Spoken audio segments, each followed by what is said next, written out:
जय हिंद। नमस्कार दोस्तों, कैसे हैं आप सब लोग। आशा करता हूं कि बहुत शानदार होंगे। देवा सोलंकी जी जय हिंद sir, Seema Pardi ji good evening sir, Bhanu Gaur ji जय हिंद सर, भाई Avinash Chaturvedi ji good evening sir, good evening good evening. Good है आप सबका। थोड़ा सा लेट हो गए राकेश सर की क्लास छूटने में, कोई दिक्कत नहीं है, अपने पास पर्याप्त टाइम है। जैसा कि आपको पता है, टेस्ट हमारा कौन सा चल रहा है, फोर्थ टेस्ट चल रहा है हमारा। क्लियर है। कौन सा टेस्ट चल रहा है? टेस्ट नंबर 4 चल रहा है। और 1 से 50 तक के क्वेश्चन हम कल देख चुके हैं। आगे हम करेंगे 51 से लेके 100 तक का आज। और आज हमारा फोर्थ टेस्ट खत्म हो जाएगा, फिफ्थ टेस्ट आपका कल चल जाएगा, कल सुबह आपको मिल जाएगा। राधे राधे। क्लियर है दोस्तों। चलिए, ये टेस्ट सीरीज है। आपको 11 टेस्ट मिलेंगे मात्र 51 रुपए में। 11 टेस्ट मात्र 51 रुपए में। बहुत शानदार टेस्ट है साइंस के। और ये टेस्ट आपके एमपीटेड वर्ग 2 के लिए तो बहुत महत्वपूर्ण है ही सही, साइंस जिसमें भी आता है उसके लिए भी बहुत महत्वपूर्ण है। Sushma Bunkar ji good evening sir, good evening. आपको टेस्ट कहाँ मिलेगा? Vartika classes mobile app download कीजिएगा, इंस्टॉल कीजिएगा, मोबाइल नंबर डालिएगा, ओटीपी डालिएगा, सारा कुछ आपको यहाँ देखने को मिलेगा। अगला, इसके बाद आप टेस्ट सीरीज में जाइएगा और टेस्ट सीरीज में जाके टेस्ट परचेस कर सकते हैं आप बड़ी आसानी से। क्लियर है। चलिएगा, तो पहला क्वेश्चन आज का दोस्तों आप लोगों के लिए, पहला क्वेश्चन हम लोगों का, और जल्दी से क्वेश्चन जब भी दूंगा, जल्दी से एक बार शेयर कर दें सभी बच्चों को, लाइक कर दें, सब्सक्राइब कर दें जो नए आ रहे हैं चैनल पे। ये सब काम करके जल्दी से आएं और फिर मैं आपको क्वेश्चंस लगवाता हूं। तो पहला क्वेश्चन जिन लोगों ने कर दिया है ये सारा काम, उनके लिए पहला क्वेश्चन है। 51 से चालू कर रहे हैं। निम्नलिखित में से कौन सी आदर्श गैस नहीं है? क्लियर है। निम्नलिखित में से कौन सी आदर्श गैस नहीं है, आपको यह बताना है। आदर्श गैस का मतलब होता है जो ग्रुप 18 में आती हैं वो सारी आदर्श गैस होती हैं। यानी समूह 18 की जितनी भी गैसें होती हैं वो सारी क्या होती है दोस्तों? आदर्श गैस होती हैं। क्या रेडॉन होगा, या फिर आर्गन होगी, या फिर सिलिकॉन होगी, या फिर नियोन होगी? आपको ये बताना है। चलिएगा, बताइएगा कौन सी आदर्श गैस नहीं है।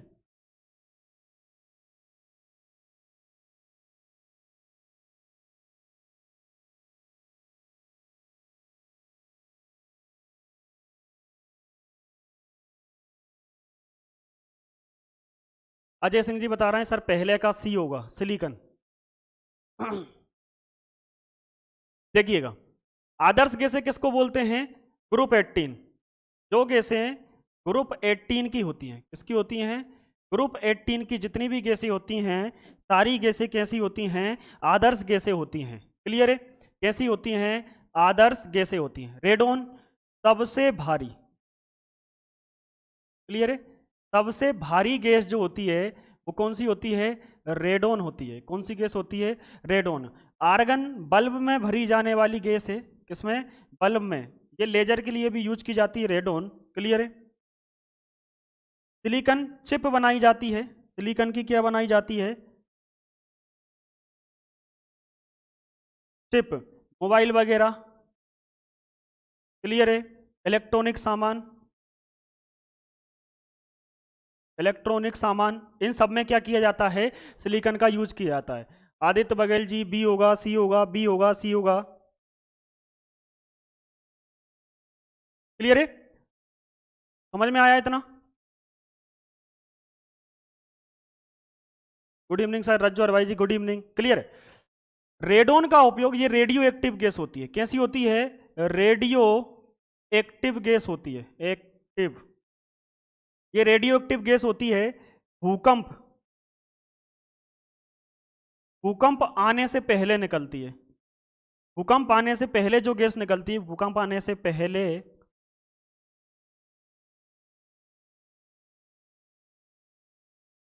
निकलती है।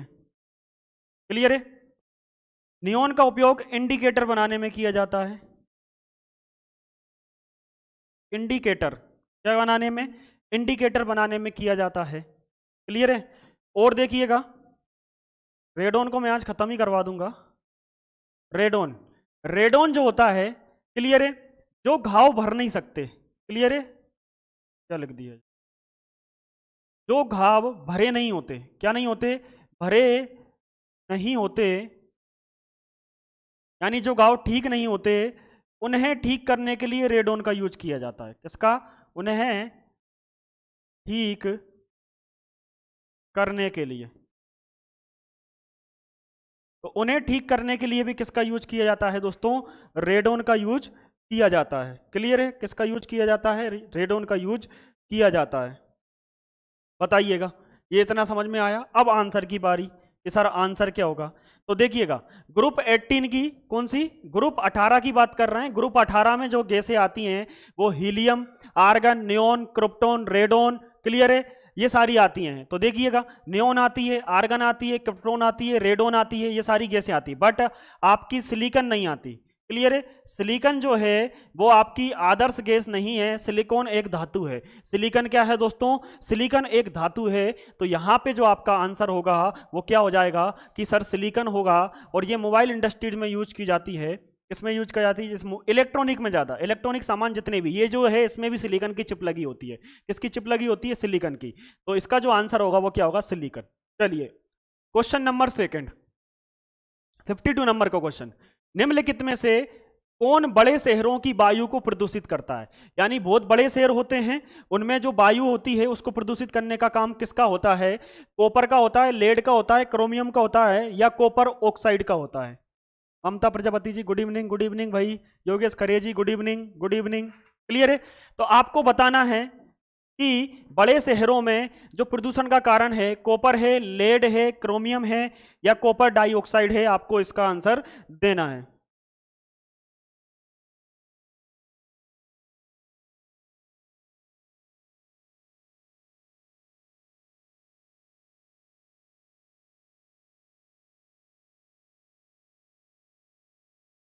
आंसर दीजिए। चलिए, जब तक तो देखो, कॉपर तो वायर बनाया जाता है। क्या बनाया जाता है? वायर। घरों में जो यूज किया जाता है वायर, डोरी वगैरह। क्लियर है? लेड का मतलब होता है कांच, इससे कांच बनाए जाते हैं, और भी सारी चीजें बनाई जाती है, बट अभी कांच याद रखें। क्रोमियम, क्रोमियम बहुत आईएमपी है। क्या है? आईएमपी है, आपको बहुत अच्छे से रखना है। क्रोमियम क्या करता है? इंसुलिन। क्रोमियम क्या करता है दोस्तों? जो इंसुलिन हार्मोन होता है, क्या होता है? जो इंसुलिन हार्मोन होता है, इस इंसुलिन को, क्लियर है, इंसुलिन को निकालने के लिए कौन यूज करता है? इंसुलिन। इंसुलिन सही लिखा है ना? हाँ, यहां ये क्या करता है? इंसुलिन को निकालता है। अब जब इंसुलिन निकलेगा तभी हमारा ब्लड शुगर सही रहेगा। तो ये हमारा ब्लड प्रेशर को भी कंट्रोल करता है। क्या करता है? ब्लड प्रेशर को भी कंट्रोल करता है। और बताइए सर। क्लियर है? तो क्रोमियम जो होता है ब्लड प्रेशर को भी कंट्रोल करता है, और क्रोमियम जो होता है चेहरे पर, चेहरे पर जो दाग या फिर धब्बे, दाग या धब्बे को हटाता है। क्लियर है? अब देखिएगा, चेहरे पे दाग या धब्बे होने का कारण क्या है? इंसुलिन की कमी होना। और इंसुलिन की कमी होने का मतलब क्या है? ब्लड प्रेशर का कम होना। क्या होना? ब्लड प्रेशर का कम होना। और अगर इंसुलिन कम है तभी चेहरे पे दाग धब्बे आते हैं। तो कुल मिला के ये सारा जो सिस्टम हो रहा है, ये सब किसकी वजह से हो रहा है? ये सब इंसुलिन की वजह से हो रहा है। किसकी वजह से हो रहा है? इंसुलिन। इंसुलिन को निकालने के लिए आपको क्रोमियम की बहुत ज्यादा आवश्यकता होती है बॉडी के अंदर, शरीर के अंदर। कॉपर कुछ नहीं है, कॉपर एक धातु है जो कि ऑक्सीजन के साथ क्रिया करके कॉपर ऑक्साइड बनाती है। क्या बनाती है? कॉपर ऑक्साइड, जिसको बोलते हैं जंग। ये क्या है? ये जंग है एक प्रकार की। क्या है? ये एक प्रकार की क्या है दोस्तों? ये जंग है एक प्रकार की। क्या है? जंग है। चलिएगा, अब आंसर बताइएगा। सर डी होगा, सर सी होगा, डी होगा, बी होगा? आंसर दीजिएगा। अरे आंसर जल्दी दिया करें आप लोग। आंसर इतने 15-16 बच्चे देख रहे हैं, लाइक नहीं करते ना, आंसर देते हो आप लोग। बिल्कुल मोटिवेशन की जरूरत है आप लोगों को, एक आध दिन मोटिवेशन की क्लास लेना पड़ेगी। तो देखिएगा, जो बड़े शहरों में, किसमें? बड़े शहरों में वायु को प्रदूषित करने का जो काम करता है वो लेड करता है। कौन करता है? लेड करता है। क्लियर है? जितना भी आंसर सी डी दे रहा है भाई, कॉपर ऑक्साइड जंग बोलते हैं कॉपर ऑक्साइड को। क्लियर है? कॉपर ऑक्साइड को क्या बोला जाता है? जंग बोला जाता है। जंग होती है कॉपर ऑक्साइड। कॉपर जब ऑक्सीजन के साथ क्रिया करता है नमी की उपस्थिति में तो कॉपर ऑक्साइड बनाता है, और यही होता है कॉपर का क्षरण। जंग क्या होता है? कॉपर का क्षरण। जैसे मैंने ये पेन रखी है कॉपर की। क्लियर है? अब यहां पे मेरे नीले नीले है, क्यों? ये जंग होती है। क्या होती है? जंग। क्योंकि यहां नमी रह जाती है, पानी चिपका हुआ रह जाता है, जिसकी वजह से नमी रह जाती है। अगला देखिएगा, क्वेश्चन नंबर है 53। यदि किसी प्रशीतक प्रणाली से आवाज निकलती है तो इसका अर्थ क्या है? यानी अगर कोई प्रशीतक है, क्लियर है, अगर उसके अंदर से क्या निकल रही है? आवाज निकल रही है, तो इसका मतलब क्या है? कंप्रेसर ड्राइव कंपलिंग ढीला है, तेल की कमी है, कंप्रेसर या मोटर नीचे आधार पर ढीली है, क्लियर है, या उपरोक्त में से कोई एक। आपको इसका आंसर देना है, बताइएगा इसका आंसर क्या होगा। हाँ भाई, भाई वो आयरन ऑक्साइड होता है, वंदना तिवारी जी, क्लियर है। Fe2O3 वो आयरन ऑक्साइड होता है, वो आयरन में लगने वाली जंग को बोलते हैं अपन कॉपर ऑक्साइड, Cu होता है कॉपर, क्लियर हुआ। ये बताइएगा 53 का, सर 53 का बी होगा, अजय नहीं 52 का बी, भाई 53 पढ़ रहे हैं, 53 का आंसर दीजिएगा, क्या दीजिएगा? 53 का आंसर दीजिएगा। 53 का भानु गौर जी का आया है कि सर 53 का बी होगा। बबली रघुवंशी जी बोल रहे हैं कि सर सी होगा। पहले तो ये समझे कि प्रशीतक क्या होता है। प्रशीतक कुछ नहीं होता, प्रतिशत प्रणाली होती है। आप इसको सीधा सीधा बोल सकते हो कि कार वगैरह, मान के चलो कि मैंने कोई ले लिया कि कार है, अब इस कार में आवाज आ रही है, क्लियर है, आवाज आ रही है, ये कार का इंजन बोल सकते हो आप, क्या बोल सकते हो? इंजन। तो आप इंजन में क्या हो सकता है, क्लियर है, कंप्रेसर ड्राइव कपलिंग ढीला हो सकता है, तेल की कमी हो सकती है, कंप्रेसर या मोटर नीचे आधार पर ढीली हो, कुछ भी हो सकता है। तो भाई इसका आवाज आने का पर्टिकुलर कारण तो तब पता चलेगा जब अपने पास कार होगी, उस कार के अंदर ऐसा कुछ हो रहा होगा, क्लियर है। तो उसके अंदर जरूरी थोड़े ना है कि कपलिंग ही ढीला हो, जरूरी नहीं है कि उसके अंदर मोबिल कम हो गया हो, तेल कम हो गया हो। तो अपन बोल सकते हैं कि सर आंसर उपरोक्त में से कोई एक हो सकता है, कि इन तीन कारणों में से कोई एक कारण हो सकता है। क्या हो सकता है? इन तीन कारणों में से कोई एक कारण हो सकता है, तभी उस प्रशीतक में से क्या आती है? आवाज आती है। तो आप बोल सकते हो, ऐसा नहीं बोल सकते कि तेल की कमी हो गई। कैसे बता सकते हो तेल की कमी हुई? क्लियर है भाई, कपलिंग भी ढीला हो गया हो, या फिर मोटर नीचे से क्या हो गई हो, जो मोटर है वो नीचे से क्या हो गई हो? ढीली हो गई हो। ये अपन नहीं बता सकते, वो कार को देख के पता चलेगा। तो अपन बोल सकते हैं कि उपरोक्त में से कोई एक हो सकता है। हाँ जी, डी होगा, बिल्कुल सी नहीं होगा। शर्मिला महल जी, वाहन, हाँ हाँ वाहन, आप इसको वाहन बोल सकते हो, बिल्कुल सही है, वाहन, वाहन ऐसे ही लिखते हैं क्या? वाहन। चलिएगा, क्वेश्चन नंबर है 54, जल्दी से बताइएगा। क्वेश्चन नंबर 54, बॉयल, जो बॉयल नियम है निम्नलिखित स्थिति में लागू होता है। जो बॉयल का नियम है वो निम्नलिखित स्थिति में लागू होता है। तो बताइएगा कि जो बॉयल का नियम है वो किस स्थिति में लागू होता है। क्लियर है, बॉयल ने जो नियम दिया था वो किस आधार पे दिया था? क्या नियत दाब पे दिया था, या नियत तापमान पे दिया था? नियत दाब और तापमान पे दिया था, या नियत दाब लेकिन परिवर्तित तापमान पे उसने दिया था? तो बॉयल का जो नियम है वो किस रूप में है, यानी किस आधार पे बॉयल का नियम दिया गया था, ये आपको बताना है। चलिएगा, तो बताइएगा कि बॉयल का नियम किस आधार पे दिया गया था।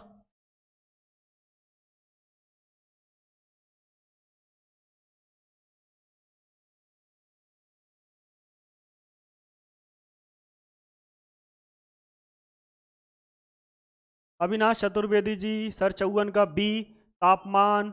अविनाश चतुर्वेदी जी, सर डी, नियत दाब लेकिन परिवर्तित तापमान। गौर जी बोल रही है कि सर नियत दाब और ताप दोनों पे दिया था। नमस्ते सर जी, जय माता दी। पप्पी मीना जी, स्वागत है आपका। तो देखिएगा दोस्तों, बॉयल का जो नियम था वो नियत तापमान पे था। किस पे था? नियत तापमान पे था। किस पे था? नियत तापमान पे। बबली रघुवंशी जी, ममता प्रजापति जी, जय माता दी सर जी, जय माता दी। भाई नियत तापमान पे उसका नियम था। बॉयल का नियम ही ताप के ऊपर था। किसके ऊपर था? ताप के ऊपर था। कि बॉयल ने बताया था कि भाई ताप को नियत रखा जाएगा। किसको रखा जाएगा? ताप को नियत रखा जाएगा, यानी ताप को चेंज नहीं किया जाएगा। उस वस्तु का तापमान चेंज नहीं होगा, उसका आप दाब चेंज कर दो, क्लियर है, आप उसका दाब चेंज कर सकते हो बट तापमान चेंज नहीं कर सकते। तो दैट इज द आंसर। चलिएगा 55, oxy acetylene. Oxy acetylene flame cutting के दौरान धातु कट जाती है, यानी ऑक्सी एसिटिलीन फ्लेम जो होती है इसके द्वारा क्या हो जाती है? धातु कट जाती है। धातु के वाष्पन के कारण, धातु के जलने के कारण, समन्वयन के दौरान, गहन ऑक्सीकरण के दौरान।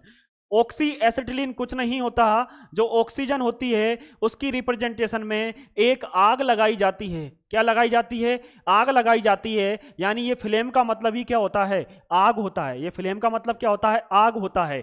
ऑक्सी एसिटिलीन, क्योंकि आग लगाने के लिए आपको किसकी जरूरत पड़ती है? आपको ऑक्सीजन की जरूरत पड़ती है। ऑक्सीजन की प्रेजेंटेशन में ही क्या लग सकती है दोस्तों? आग लग सकती है, इसलिए उसका नाम होता है ऑक्सी एसिटिलीन। एसिटिलीन गैस को जलाया जाता है ऑक्सीजन की रिप्रेजेंटेशन में, तो वहां से एक फ्लेम निकलती है। वो फ्लेम थोड़ी ब्लू कलर की होती है, क्योंकि एसिटिलीन गैस जब जलती है तो थोड़ा हरा हरा सा रंग देखे जाती है, नीला नीला सा रंग देखे जाती है।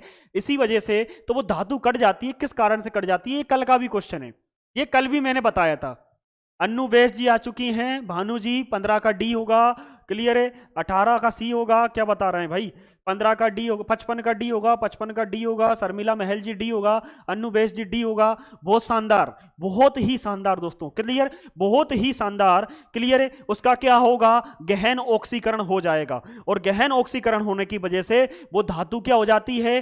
कट जाती है। वो धातु क्या हो जाती है? कट जाती है, जिसकी वजह से क्या हो जाता है? वो धातु क्या हो जाती है? कट जाती है। चलिएगा अगला क्वेश्चन देखिएगा 56। सर्वाधिक टॉक्सिसिटी वाले प्रशीतक, सर्वाधिक प्रशीतक को पहचानिए। जो सर्वाधिक टॉक्सिसिटी होती है उनका जो प्रशीतक होता है उसको आपको पहचानना है कि वो कौन सा है, क्लियर है। सर्वाधिक टॉक्सिसिटी वाला प्रशीतक कौन सा है, यानी आपको बताना है। टॉक्सिसिटी का मतलब होता है प्रदूषण, क्लियर है। टॉक्सिसिटी वाला यानी प्रदूषण, सर्वाधिक प्रदूषण वाला इनमें से कौन सा है? क्या फ्रियोन 12 है, या अमोनिया है, या फिर सल्फर डाइऑक्साइड है, या फिर आपके लिए कार्बन डाइऑक्साइड है? क्लियर है।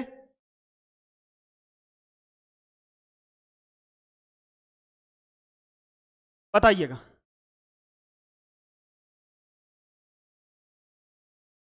देख रहा सर, आप देख नहीं रहे, साफ साफ नहीं देख रहा भाई, साफ साफ नहीं दिख रहा,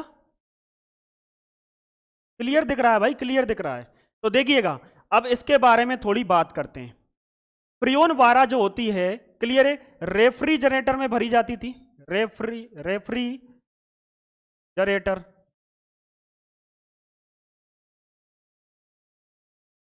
क्लियर है। रेफ्रिजरेटर में भरी जाती थी। ये रेफ्रिजरेटर को ठंडा करने के लिए भरी जाती थी। और आपको सुन के ताज्जुब होगा, क्या होगा? आपको सुन के ताज्जुब होगा कि इसी फ्रियोन 12 को CFC बोला जाता था। क्या बोला जाता? CFC, chlorofluorocarbon. क्या बोला जाता था? क्लोरोफ्लोरोकार्बन बोला जाता था। इसी से AFC को, यानी फ्रियोन 12 रेफ्रिजरेटर में क्या होती थी दोस्तों? भरी जाती थी। किसमें भरी जाती थी? रेफ्रिजरेटर में। यानी रेफ्रिजरेटर का सीधा सा मतलब है, आप फ्रिज बोल सकते हो, आप AC भी बोल सकते हो, इन सब में जो भी ठंडा करने की चीज होती थी। लेकिन CFC क्या करता था? ये प्रदूषण, मतलब ये ओजोन परत में छेद कर देता था, होल कर देता था। तो फिर इस CFC को हटा के फिर क्या भरने लगे? फिर अमोनिया भरने लगे। क्या भरने लगे? अमोनिया। यानी ये अमोनिया जो होता है CH3, इस अमोनिया का फॉर्मूला होता है। और ये भी क्या होता है? इसके बाद रेफ्रिजरेटर में, किसमें? रेफ्रिजरेटर में यूज होने लगी अमोनिया भी। क्या होने लगी? अमोनिया भी होने लगी रेफ्रिजरेटर में यूज, क्लियर है। और ये एक और काम करती है, उर्वरक का काम करती है। यानी ये खाद वगैरह में भी अमोनिया, अपन अमोनिया का छिड़काव नहीं करते क्या? तो अमोनिया का छिड़काव करते हैं। लेकिन अब अमोनिया की भी जगह क्या भरने लगे हैं? फ्रियोन, क्लियर है। ये फ्रियोन 12 है, क्लियर है। अब Freon 32, Freon 20,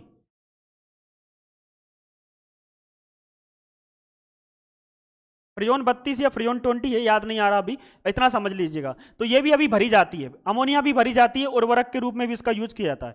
sulphur dioxide, clear है, SO2, क्लियर है। Sulphur dioxide SO2, sulphur dioxide का काम क्या होता है? ये वायु प्रदूषण करती है। क्या करती है? ये सल्फर डाइऑक्साइड क्या करती है? वायु प्रदूषण करती है। और ये ग्रीन हाउस गैस है। कैसी गैस है दोस्तों? ये ग्रीन हाउस गैस है, क्लियर है। कैसी गैस है? ग्रीन हाउस गैस है। ये कार्बन डाइऑक्साइड CO2, ये भी एक प्रकार की कैसी गैस है? ग्रीन हाउस गैस है। कैसी गैस है? ग्रीन हाउस गैस है कार्बन डाइऑक्साइड भी, क्लियर है? कैसी गैस है? Green house gas. अब आंसर की बारी आती है, ओजोन का हानि पहुंचाती थी, हाँ बिल्कुल बिल्कुल, NH3 बिल्कुल सही है, बिल्कुल सही है। अब आपका आंसर आता है कि प्रदूषण, तो प्रदूषण कौन करती है? प्रदूषण करती है सल्फर डाई ऑक्साइड। प्रदूषण कौन करती है? Sulphur dioxide. आपका आंसर हो जाएगा, आपका आंसर हो जाएगा क्या? कि sir sulphur dioxide. Description समझ में आया कि नहीं आया? चारों ऑप्शन का एक्सप्लेनेशन समझ में आ रहा है कि नहीं आ रहा? जहां भी दिक्कत हो बता देना, छोटा बड़ा भाई समझ के। क्लियर है? चलिएगा, क्वेश्चन नंबर है 57। कौन सा अवयव जलने में सहायता प्रदान करता है? यानी ऐसा अवयव जो जलने में क्या करता है? सहायता प्रदान करता है, वह अवयव आपको बताना है। क्या नाइट्रोजन है, कार्बन डाइऑक्साइड है, कार्बन है, या फिर ऑक्सीजन है? आपको बताना है जलने में सहायता प्रदान कौन करता है।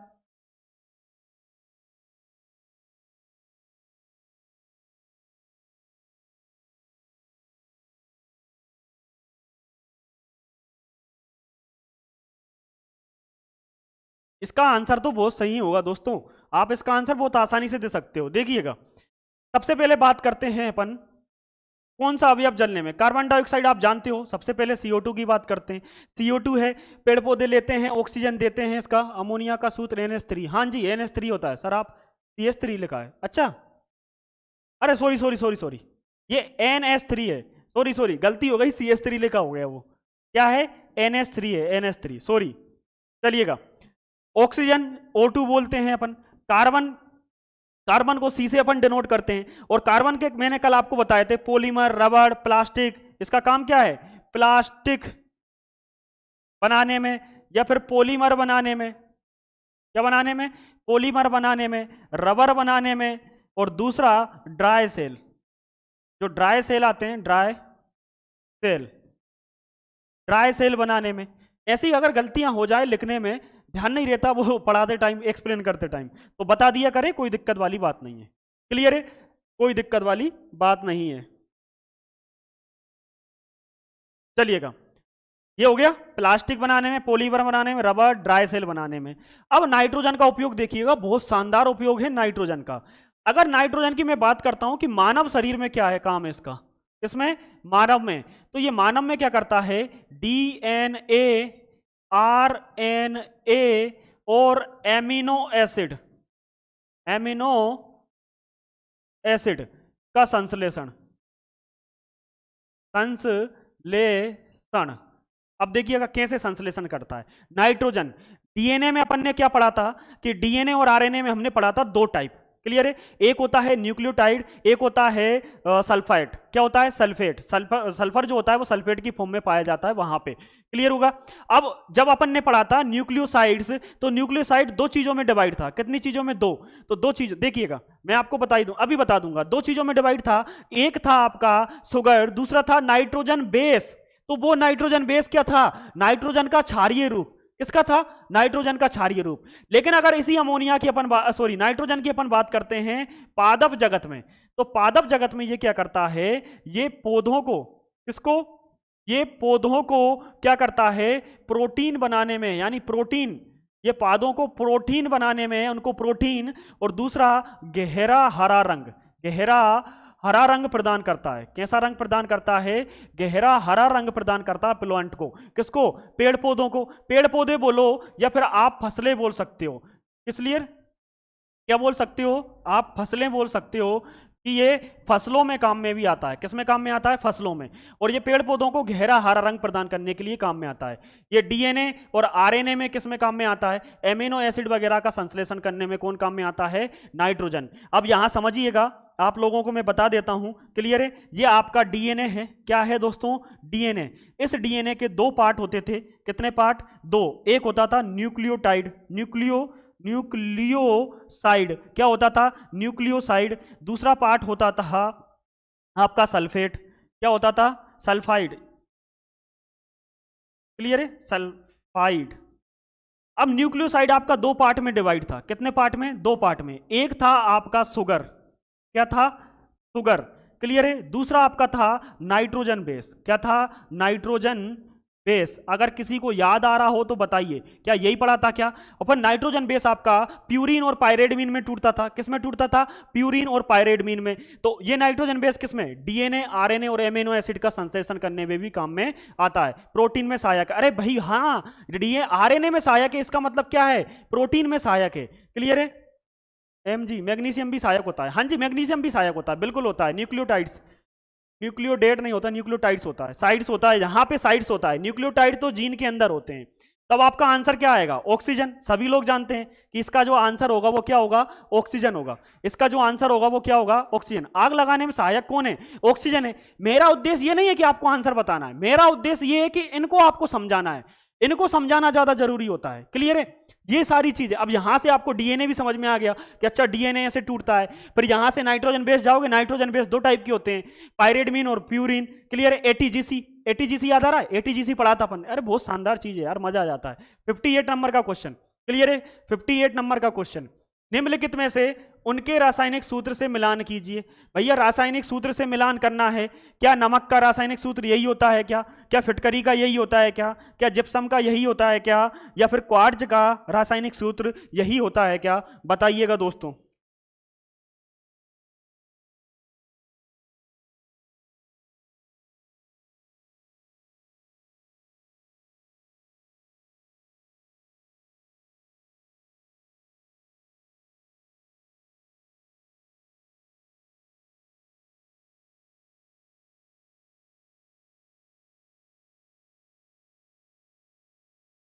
सही बात है सही बात है। हाँ जी, आंसर दीजिए। चलिएगा थोड़ा सा समझते हैं, थोड़ा सा नॉलेज लेते हैं। क्या लेते हैं? पहली चीज तो ये थोड़ा सा आपको चलो मैं पहले बता देता हूँ, फिटकरी का उपयोग कहाँ करते हैं अपन, फिटकरी के बारे में बात करेंगे। क्लियर है? नमक तो अपन खाते हैं, क्या करते हैं? खाते हैं। किसी के जले पे भी नमक लगाते हैं अपन। क्लियर है? लगाते हैं कि नहीं लगाते? दूसरा, जिप्सम के बारे में जानेंगे। तीसरा अपन जानेंगे किसके बारे में? जिप्सम जो होता है ये तो उर्वरक है एक तरीके का। क्या है? उर्वरक है। क्लियर है? क्या है? उर्वरक। और अग्निसह, अग्निसह। क्लियर है? फिटकरी खून का थक्का जमाता है, खून का थक्का जमाता है। और पानी को साफ करने के लिए, इसको पानी को साफ करने के लिए भी इसका यूज किया जाता है। कि कभी कभी भाई पानी को भी क्या कर दिया जाता है? साफ कर दिया जाता है, तो उसके लिए भी इसका यूज किया जाता है। और फिटकरी का एक और यूज होता है, वो होता है चर्म रोग। चर्म रोग में भी फिटकरी को लगाया जाता है। अगर किसी को दांत खुजली वगैरह हो तो फिटकरी के पानी से नहाएं या फिटकरी को लगाएं। क्लियर है? क्वार्ट्ज, क्वार्ट्ज से प्रिज्म बनते हैं। क्या बनते हैं? प्रिज्म। और क्वार्ट्ज जो होते हैं, क्लियर है, वो दो प्रकार के होते हैं। कितने प्रकार के होते हैं? दो प्रकार के। एक होता है वाम और एक होता है दक्षिण।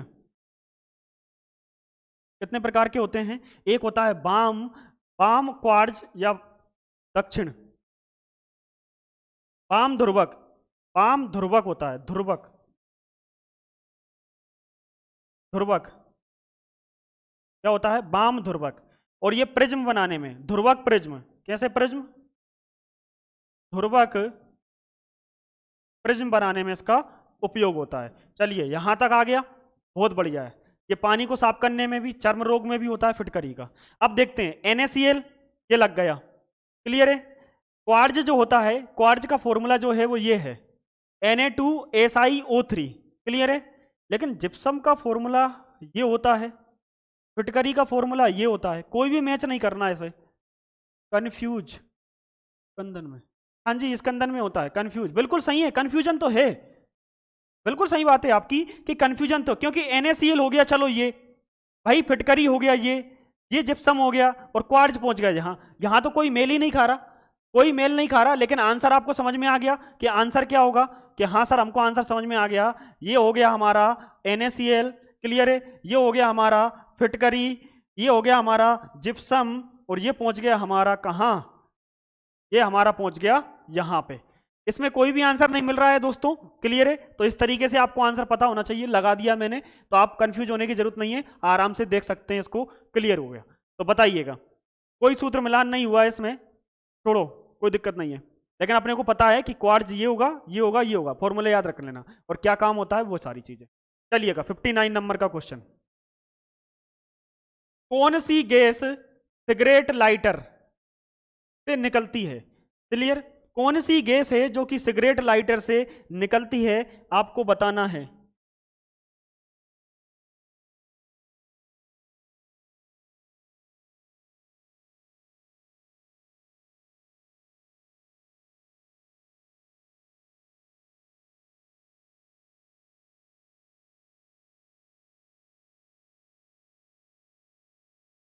कौन सी गैस सिगरेट लाइटर से निकलती है, आपको ये बताना है। क्लियर है? क्या ब्यूटेन है, मीथेन है, प्रोपेन है, या फिर आपकी रेडोन है? क्या है? आपकी रेडोन है। क्लियर है? बबली रघुवंशी जी, अविनाश चतुर्वेदी जी, बहुत सही है। क्लास एग्जाम तक डेली रहेगी क्या सर जी? हाँ जी, क्लास एग्जाम तक डेली रहेगी। ये किसका क्वेश्चन था? एबी ट्राइब, एबी ट्राइब जी, क्लास डेली रहेगी। सब लोगों का आंसर आ रहा है कि सर ब्यूटेन होगा, ब्यूटेन होगा। देखो मीथेन, मीथेन का उपयोग कहाँ करते हैं अपन भाई? मीथेन का उपयोग तो घरों में ही करते हैं, प्रशीतक के रूप में। किसके रूप में? सॉरी, वो ईंधन के रूप में। कहाँ करते हैं? ईंधन के रूप में घरों में किया जाता है मीथेन का। किसका किया जाता है दोस्तों? मीथेन का ईंधन के रूप में घरों में किया जाता है। प्रोपेन जो होता है, प्रोपेन, ये हीटिंग। क्लियर है? खाना पकाने, जब हम कहीं बाहर जाते हैं तो फिर हम क्या ले जाते हैं? प्रोपेन ले जाते हैं। और वहां बाहर कहीं जब पिकनिक वगैरह में गए तो हम प्रोपेन से काम चलाते हैं। किससे चलाते हैं? प्रोपेन। ब्यूटेन जो होता है ये सिगरेट लाइटर में यूज की जाती है। किसमें की जाती है? सिगरेट लाइटर में। किसमें यूज की जाती है दोस्तों? सिगरेट लाइटर में ये क्या की जाती है? यूज की जाती है। और ये पोर्टेबल स्टेप, पोर्टेबल स्टोव, ये पोर्टेबल स्टोव बनाने के लिए। पोर्टेबल स्टोव का मतलब है वो स्टोव जब बाहर ले जाते हो और उसमें क्या कर देते हो? Marsh gas. बिल्कुल सही है, मीथेन, गोबर गैस। हाँ भाई, इसको गोबर गैस बोल सकते हो आप। क्या बोल सकते हो? गोबर गैस। भाई गोबर गैस का एक टाइम पे गांव में बहुत चला था, बट सक्सेस नहीं हो पाया गोबर गैस का फंडा। क्लियर हुआ? तो इसका आंसर क्या होगा? ये। रेडोन के बारे में बात कर चुके हैं अपन पिछले वाले में, तो यहां नहीं बताया जाएगा। चलिएगा, आइएगा, क्वेश्चन नंबर है 16। इनमें से कौन सी अक्रिय गैस नहीं है? क्लियर है? आपको बताना है कि इनमें अक्रिय गैस कौन सी नहीं है। ब्रोमीन, नियोन, आर्गन या क्रिप्टोन। आपको बताना है ब्रोमीन, नियोन, आर्गन या क्रिप्टोन।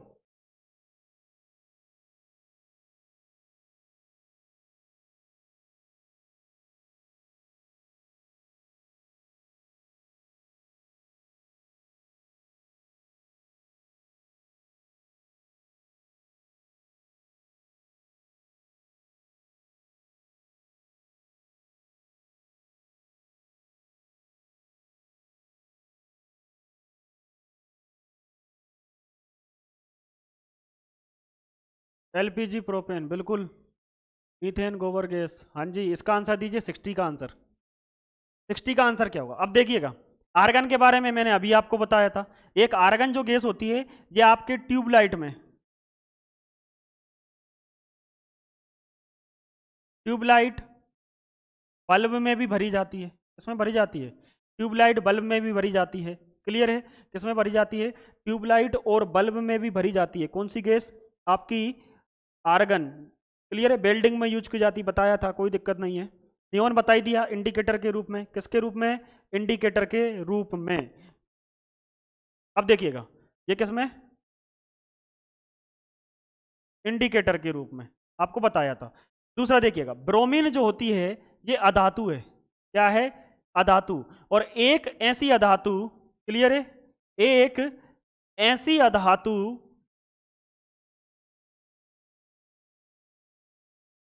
अधातु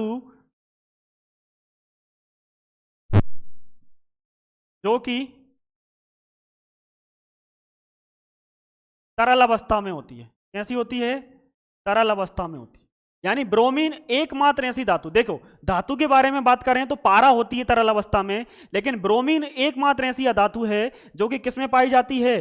तरल अवस्था में पाई जाती है। तो ब्रोमीन अक्रिय गैस नहीं है। ब्रोमीन अक्रिय गैस नहीं है। ब्रोमीन कैसी गैस है? ब्रोमीन गैस नहीं है, ब्रोमीन अधातु है। क्या है? अधातु है जो कि तरल अवस्था में पाई जाती है। किसमें पाई जाती है? तरल अवस्था में पाई जाती है। और आपने सुना होगा AgBr, क्लियर है? AgBr, सिल्वर ब्रोमाइड, क्लियर है? क्या सुना होगा? Silver bromide. सिल्वर ब्रोमाइड का जो यूज किया जाता है समतल दर्पण जो होता है उसके पीछे लेप लगाने के लिए किया जाता है। क्या करने के लिए? लेप लगाने के लिए। यानी अगर मैं आपको बताऊं, क्लियर है, अगर मैं आपको दिखाऊं तो जैसे ये दर्पण है, क्या है? जैसे ये दर्पण है, तो ये दर्पण जो है ये क्या है? अब इसमें मेरी शक्ल क्यों दिख रही है, मेरा फेस क्यों दिख रहा है? क्योंकि इसके पीछे जो इसका कांच है उसमें क्या लगाया गया है? सिल्वर ब्रोमाइड का लेप लगाया। किसका? सिल्वर ब्रोमाइड का लेप लगाया, जिसकी वजह से ये क्या दिख रहा है? इसमें फेस दिख रहा है। क्या दिख रहा है? इसमें फेस दिख रहा है, क्लियर है? तो इसका आंसर जो होगा क्या होगा? ब्रोमीन होगा। चलिएगा, बहुत सारे क्वेश्चन है। N2 और H2 से अमोनिया बनाने की हेबर विधि प्रयोग किए जाने वाला उत्प्रेरक क्या है? कि N2 और H2 से जो अमोनिया बनाने की हेबर विधि है तो वो किससे प्रयोग किया जाता है? उसमें लोहा या वेनेडियम पेंटाऑक्साइड या फिर पैलेडियम या फिर निकल, क्लियर है? या निकेल, या फिर आपके निकेल आएगी। जल्दी से बताइएगा इसमें क्या आएगा।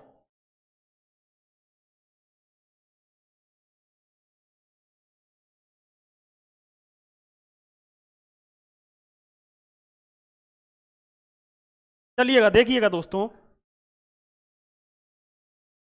वेनेडियम पेंटाऑक्साइड जो होता है ये SO2 से SO3, क्लियर है?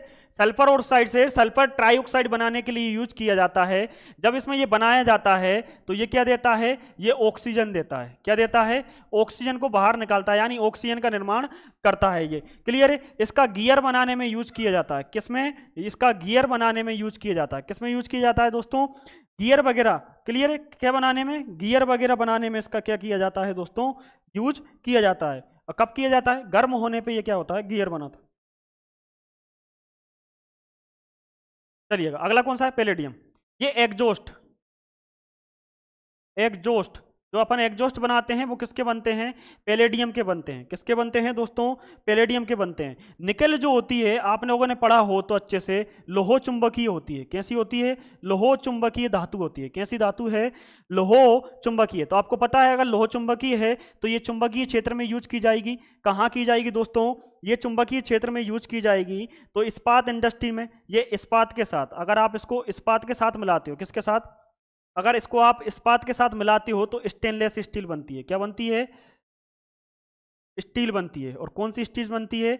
स्टेनलेस, स्टेनलेस स्टील का निर्माण ये करती है, क्लियर है? और बताएं, यानी कुल मिला के आप बोल सकते हो कि निकल जो है वो मिश्र धातु बनाने के काम में आता है। मिश्र धातु क्या बनाने में? मिश्र धातु बनाने में काम में आता है। पैलेडियम जो होता है इसके आभूषण भी बनते हैं। क्या बनते हैं? आभूषण भी बनते हैं इसके, पैलेडियम के। तो आंसर क्या होगा? लोहो।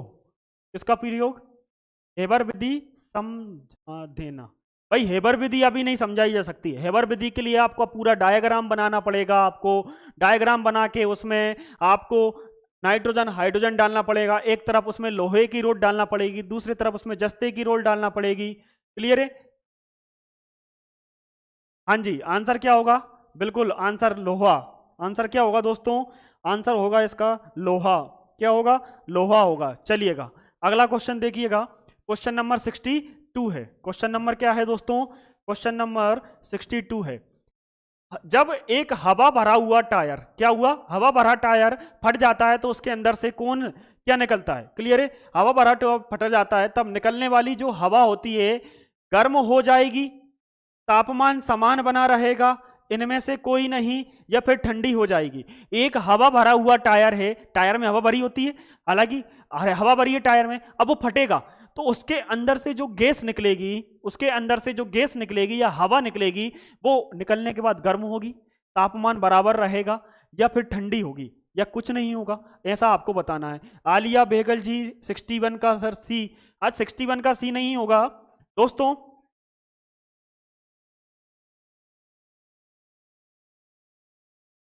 आंसर दीजिए दोस्तों। लाइक नहीं किया तो लाइक जरूर करिएगा।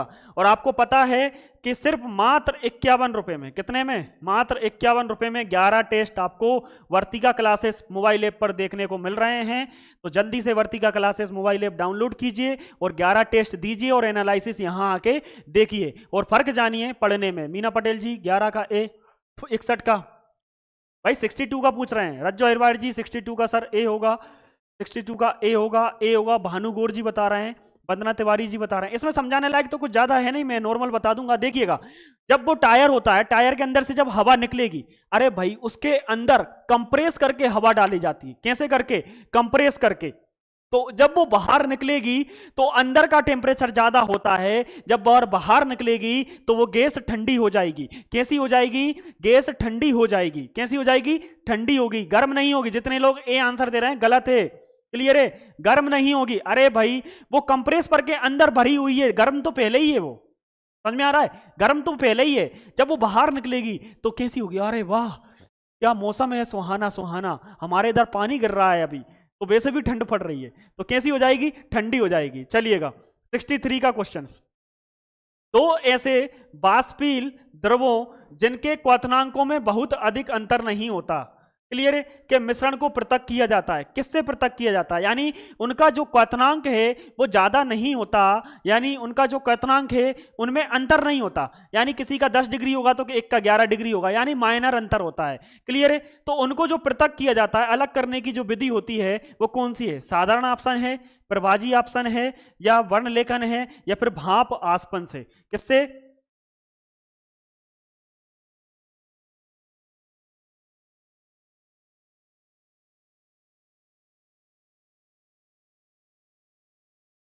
मीना पटेल जी 11 एक नहीं है 62 का आंसर। हाँ डी है, डी डी डी, नहीं डी है, हाँ जी डी है, 62 का आंसर डी है। इसका आंसर दीजिएगा, इसका आंसर दीजिएगा मेरे प्यारे विद्यार्थियों, और शेयर करते जाइएगा।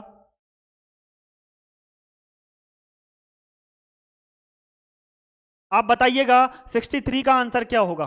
हाँ जी बहुत शानदार, कौन सी विधि है, प्रभाजी ऑप्शन विधि है। अब दोस्तों मैं आपको ये सारी विधियां एक दिन लेके आऊंगा और आपको सारी विधियां पढ़ाऊंगा। अब अपन क्या करेंगे, क्या 11 टेस्ट के बाद क्लासेस चालू करेंगे और बेहतरीन अंदाज में क्लासेस चालू करेंगे।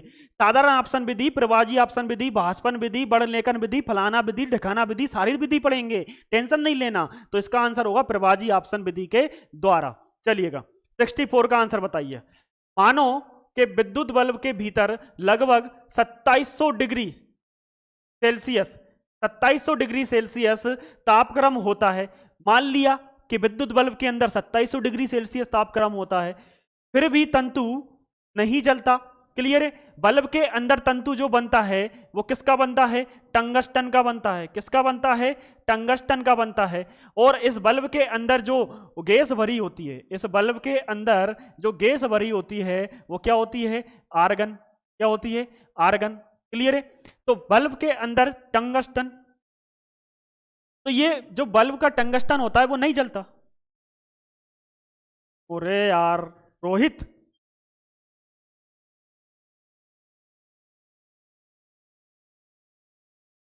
इधर आ इधर।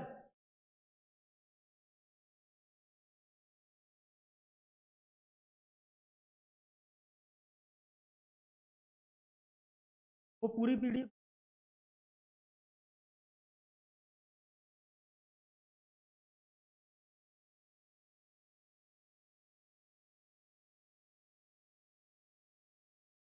बहुत लिखा आता है यार, जिस उससे पहले तो ना वो वहां फोन लगाना है, जयपुर वाले को फोन लगाना है, इसका एंड्रॉइड सही करो। काम दे रहा हूं ना, करना ये। सॉरी दोस्तों लाइट चली गई थी, बड़ा नुकसान हो गया अपना, मेरा हो गया दिमाग खराब। यहाँ पे वो भी चला गया, अब पीडीएफ और चली गई, जितना सारा मटेरियल लिखा हुआ था यार।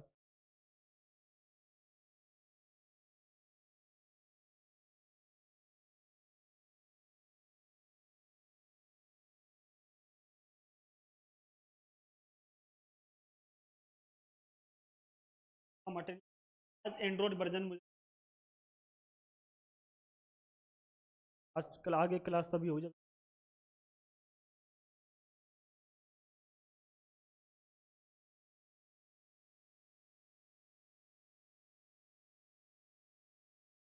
यार अब देखना, ये पूरे आंसर के वो जितना भी लिखा था मटेरियल पूरा चला गया, दिमाग का दही हो गया पूरा, पता नहीं कहाँ थे। क्वेश्चन नंबर कौन से पे थे दोस्तों?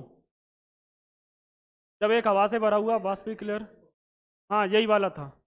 चलिएगा, क्या कर सकते हैं, आंसर दीजिएगा। विद्युत बल्ब मैंने बताया था किसका बना होता है, टंगस्टन का, टंगस्टन। क्लियर है, क्या बना होता है, इसका तंतु बना होता है टंगस्टन का। और इसके अंदर भरी जाने वाली गैस का जो नाम है, वो गैस कौन सी है, आर्गन है।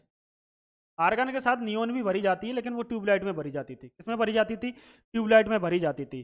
सॉरी दोस्तों, मैं लिखकर, पेपर में लिखकर पीडीएफ बना के आपको इसकी दूंगा मटेरियल का, टेंशन नहीं लेना। गया तो गया, क्या कर सकते हैं, लाइट का बाहर तूफान चल रहा है। तो इसका आंसर आपको देना है।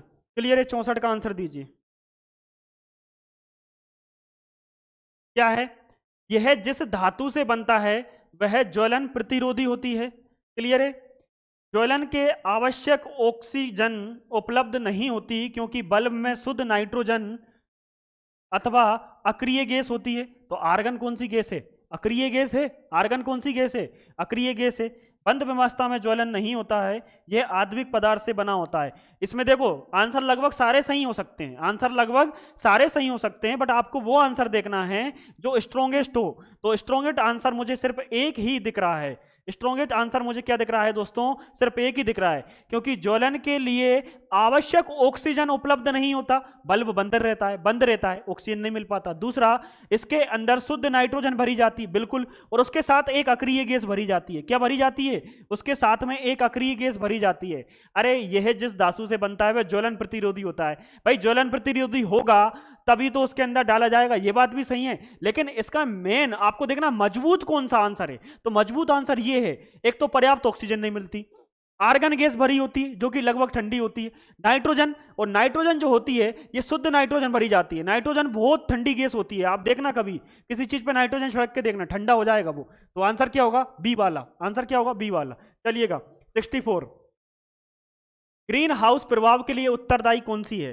अरे यार अब इसमें बताना क्या है आपको, ग्रीन हाउस प्रभाव के लिए उत्तरदायी गैस कौन सी है। ग्रीन हाउस, क्या कार्बन डाइऑक्साइड है, नाइट्रोजन है, ऑक्सीजन है, सल्फर डाइऑक्साइड है। क्लियर है, तो भाई नाइट्रोजन तो आग लगाती, सॉरी नाइट्रोजन के बारे में बता ही चुका हूँ, ऑक्सीजन के बारे में आपको बता ही चुका हूँ कि नाइट्रोजन का काम कहाँ आता है, कि सर नाइट्रोजन का काम डीएनए, आरएनए, क्लियर है, और आपका एमिन एमिनो एसिड, क्लियर है, इन सबके किस में आता है, संश्लेषण में आता है। किस में आता है, इन सबके संश्लेषण में इसका उपयोग किया जाता है। क्लियर है, इन सबके संश्लेषण में क्या किया जाता है दोस्तों, इसका उपयोग किया जाता है।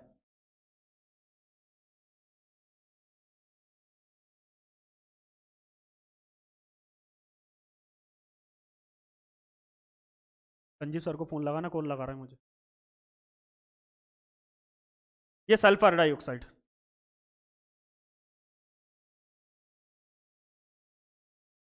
SO2। क्लियर है, क्या होगा, SO2। अरे भाई कार्बन डाइऑक्साइड होती है, ए आंसर क्यों दे रहे हो, आंसर आएगा डी, कार्बन डाइऑक्साइड होती है, लेकिन कार्बन डाई ज्यादा नहीं होती भाई, ये प्रदूषण फैलाती है। ग्रीन हाउस गैस का मतलब क्या है, जो वायुमंडल का, किसका, जो वायुमंडल का क्या कर दे, ताप को बढ़ा दे, क्या कर दे, ताप को बढ़ा दे। क्लियर है, तो उसको बोलते हैं अपन क्या, ग्रीन हाउस गैस, क्या बोलते हैं, ग्रीन, ग्रीन हाउस, अच्छा वायुमंडल का ताप बढ़ा दे, हाँ CO2 होगा, बिल्कुल बिल्कुल, सॉरी सॉरी, इन्वर्टर से कनेक्ट नहीं हो रहा क्या,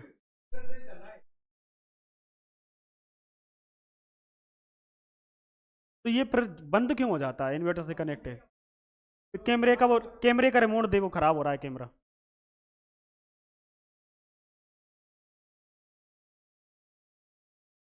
इधर दे दे।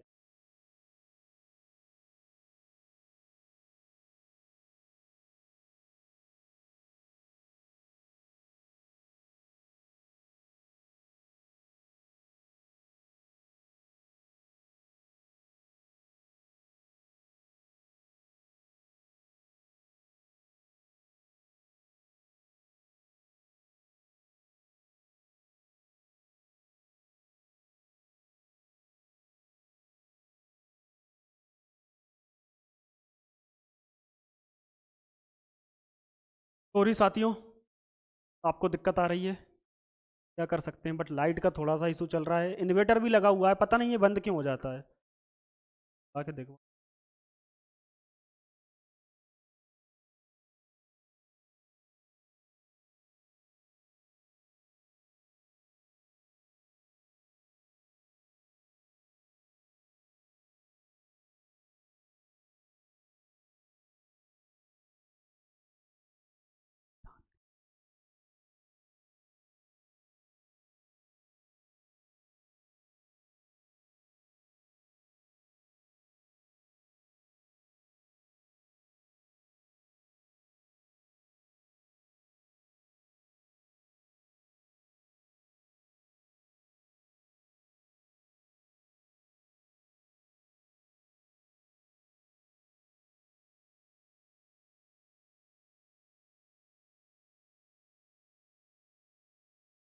रज्जो अहिरवार जी बोल रही हैं, सर जी आपने गुना जिले की लाइट परेशान करती है। अरे यार आज तो कुछ ज़्यादा ही परेशान कर दिया, क्या कर दे।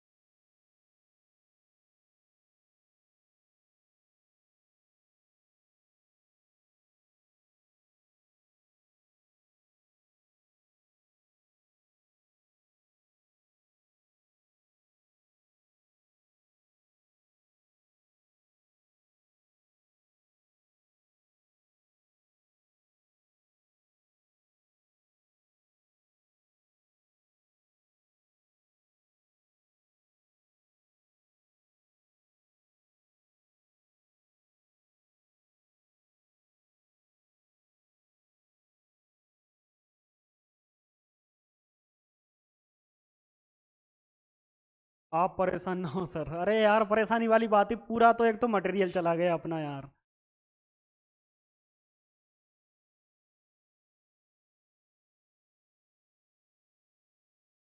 ऊपर से अपना टाइम भी निकला जा रहा है, अगली क्लास भी होती है।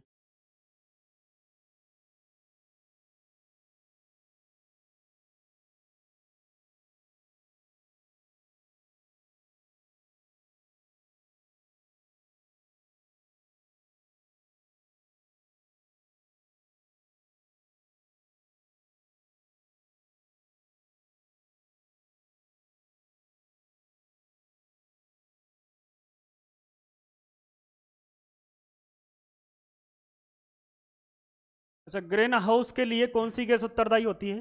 चलिएगा दोस्तों, क्षमा चाहते हैं कि आपको परेशानी हुई, बट मौसम की वजह से, तो इसका आंसर होगा कार्बन डाइऑक्साइड। क्या होगा? Carbon dioxide. चलिएगा 66, चिमनी से निकलने वाले धुएं में उपस्थित जो राख होती है की मात्रा को कम करते हैं। चिमनी से निकलने वाला जो धुआं होता है, उस धुएं में जो राख होती है, उस राख को कम कैसे किया जाता है? क्या विद्युतीय अवक्षेपण के द्वारा, धुएं को चलनी से गुजार कर, धुएं को जल से गुजार कर, या फिर रासायनिक पदार्थों के द्वारा? आपको आंसर देना है, इसका आंसर क्या होगा? क्लियर है? इसका आंसर क्या होगा?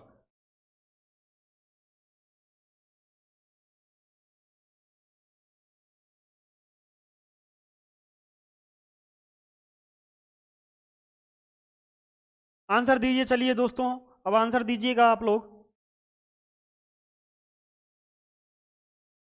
हाँ जी, मीनू व्यास जी पहला होगा, रज्जो जी सर 66 का ए होगा, बिल्कुल सही है। क्या होगा? विद्युतीय अवक्षेपण होगा। क्या होगा? विद्युतीय अवक्षेपण के द्वारा उस राख को क्या किया जाता है? कम किया जाता है। चलिएगा नेक्स्ट क्वेश्चन देखिएगा 67। दो गुब्बारों को, एक को किससे भरा जा रहा है? हाइड्रोजन से भरा जा रहा है, और एक को भरा जा रहा है हीलियम के। समान ग्राम अणुओं से भरा जाता है, यानी दोनों में जो अणुओं का जो द्रव्यमान होता है वो समान रखा जाता है, और एक दोनों में एक ही आ- आस ये क्या लिखा है, एक ही आरी के छेद किए जाते हैं। बस पहले कौन सा गुब्बारा संकुचित होगा, आपको ये बताना है। एक ही आकार होगा ये, एक ही आकार के छेद किए जाते हैं। पहले कौन सा गुब्बारा संकुचित होगा, यानी सबसे पहले किस गुब्बारे में से क्या निकल जाएगी, हवा निकल जाएगी। हाइड्रोजन से भरा गुब्बारा संकुचित नहीं होगा, हाइड्रोजन से भरा गुब्बारा पहले संकुचित होगा, हीलियम से भरा गुब्बारा पहले संकुचित होगा, दोनों एक ही समय पर संकुचित होंगे। इसका 67 का आंसर आपको देना है। क्लियर है, 67 का आंसर आपको देना है। 67 रज्जो अहिरवार जी 67 का सी। अविनाश चतुर्वेदी जी बोल रहे हैं सर दोनों का एक साथ निकलेगा, यानी डी होगा। सभी लोग आंसर देना। अब देखिएगा दोस्तों, ध्यान से समझिएगा कि चल क्या रहा है। हाइड्रोजन एक है आपका, हाइड्रोजन एक है आपका हीलियम। आपको सबसे पहले यह देखना है कि हल्की गैस कौन सी होती है। हाइड्रोजन जो होती है वो सबसे हल्की गैस होती है। कौन, हाइड्रोजन। अब जब दोनों में एक बराबर छेद किया जाएगा तो जो हल्की गैस होगी वो गुब्बारे से निकल के ऊपर जाएगी बाहर जल्दी से। तो जो हल्की गैस होगी वो सबसे पहले क्या होगी, बाहर निकलेगी। तो हाइड्रोजन से भरा हुआ गुब्बारा पहले संकुचित हो जाएगा, यानी हाइड्रोजन से भरा हुआ गुब्बारे की गैस जो है वो सबसे पहले बाहर निकलेगी। क्यों, क्योंकि सबसे हल्की गैस होती है हाइड्रोजन। सबसे हल्की गैस कौन सी होती है, हाइड्रोजन होती है। कौन सी होती है दोस्तों, हाइड्रोजन। लेकिन हाइड्रोजन ज्वलनशील होती है, इसलिए कई चीजों में इसका यूज नहीं किया जाता। 67 का ए नहीं होगा, 67 का डी नहीं होगा, 67 का बी होगा। क्या होगा, बी होगा। जितने भी लोग आंसर दे रहे हैं इसका गलत दे रहे हैं। कई लोगों को अभी तक लगता है कि हीलियम जो है सबसे हल्की गैस है। हीलियम का यूज इसलिए किया जाता है, पहले हाइड्रोजन को वायुयान के टायरों में भरा जाता था, बट अब किसको भरा जाता है, हीलियम को भरा जाता है वायुयान के टायरों में। किसमें, वायुयान के टायर में। क्लियर है, पहले किसको भरा जाता था, हाइड्रोजन। बट हाइड्रोजन क्या है, वायुयान जब लैंड करता है तो फ्रिक्शन होता है, फ्रिक्शन होने की वजह से चिंगारी निकलती है। और हाइड्रोजन एक ज्वलनशील गैस है। कैसी है, ज्वलनशील। चलिएगा अगला देखिएगा कि वायु की संगठक गैसें सामान्यता होती हैं। जो वायु की संगठक गैसें होती हैं वो सामान्यता कैसी होती है, नाइट्रोजन और ऑक्सीजन, केवल नाइट्रोजन, केवल ऑक्सीजन, या केवल कार्बन मोनोऑक्साइड। अब देखिएगा वायु की संगठन गैसें, नाइट्रोजन जो होता है N2, इसका जो परसेंटेज होता है वो 78% होता है। ऑक्सीजन जो होती है O2, ये आपकी 21% होती है। क्लियर है, कितना हो गया देख लीजिएगा, 1% में आपका पूरी सारी गैसें आ जाएंगी। 99% हो गया। 1% में क्या आ जाएंगी, हीलियम से भी छोटी। हाँ, गोटखोर भी। गोटखोर क्या है वंदना तिवारी जी, कार्बन मोनोऑक्साइड, इसको बोलते हैं CO। इसके बारे में मैं आपको बता देता हूं कि अगर ऑक्सीजन की जगह, क्लियर है, ऑक्सीजन के साथ जब सांस लेने में कार्बन मोनोऑक्साइड साथ में आ जाती है तो ये जो अपना हीमोग्लोबिन होता है, कौन होता है, हीमोग्लोबिन। क्लियर है, AB, हीमोग्लोबिन HB। तो इस हीमोग्लोबिन को कार्बन मोनोऑक्साइड ऑक्सीजन से ज्यादा पसंद आने लगती है। वैसे हीमोग्लोबिन को क्या चाहिए, ऑक्सीजन चाहिए, लेकिन जब ऑक्सीजन के साथ में क्या आ जाता है, कार्बन मोनोऑक्साइड आ जाता है, तो ये ऑक्सीजन से बोलता है कि भाई तू चल। क्लियर है, कल भी बताया था, प्यार की नाव में पहला छेद उसी दिन जब गर्लफ्रेंड अपने से ज्यादा खूबसूरत सहेली से मिलवा दे। तो ये गर्लफ्रेंड इससे ज्यादा खूबसूरत सहेली से किसको मिलवा दिया, हीमोग्लोबिन को मिलवा दिया। तो इसके प्यार की नाव में छेद हो गया, फिर दम घुटने लगता है, पूरा ब्लड में क्या हो जाता है, कार्बन मोनोऑक्साइड हो जाता है, सांस लेने में दिक्कत आती है और आदमी टे बोल जाता है। टे बोलने का मतलब आदमी मर जाता है। क्लियर है, तो इसका जो आंसर होगा वो क्या होगा, ए। भाई वायु में संगठित गैसें क्या होती हैं, 78% नाइट्रोजन है, 21% क्या है, ऑक्सीजन है। केवल लगा है इसलिए गलत है। क्लियर है, नाइट्रोजन और ऑक्सीजन दोनों होती है, 1% में सारी गैसें से जाती हैं। चलिएगा 69 का आंसर आप दीजिएगा। कौन सा उर्वरक तनु सल्फ्यूरिक एसिड के साथ अमोनिया गैस संसाधित करने से तैयार किया जाता है। इनमें से कौन सा है जो कि H सल्फ्यूरिक एसिड, क्लियर है, H2SO4, H2SO4, क्लियर है, सल्फ्यूरिक एसिड के साथ अमोनिया NH3, क्लियर है, इन दोनों को मिलाने पर कौन सा ऐसा है जो कि बनता है। क्लियर है,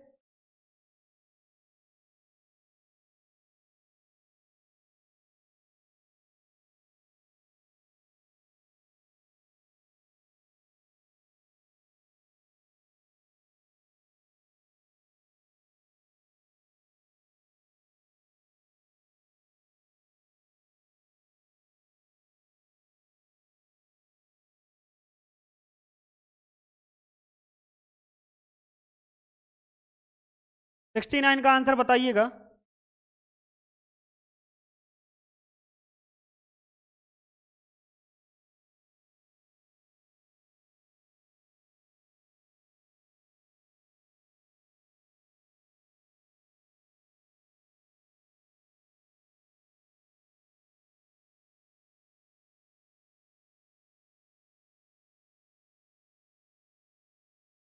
दिख नहीं रहा।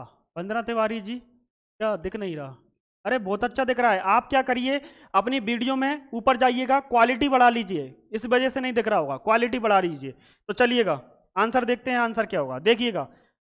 और बेसिक कैल्शियम नाइट्रेट जो होता है, क्लियर है, यूरिया होता है, कैल्शियम अमोनियम नाइट्रेट होता है, या फिर अमोनियम सल्फेट होता है। सब लोगों का, ज़्यादातर लोगों का आंसर आ रहा है डी डी डी डी, बिल्कुल सही है। क्या बनता है? अमोनियम नाइट्रेट बनता है। क्या बनता है? Ammonium nitrate. यूरिया क्या होता है?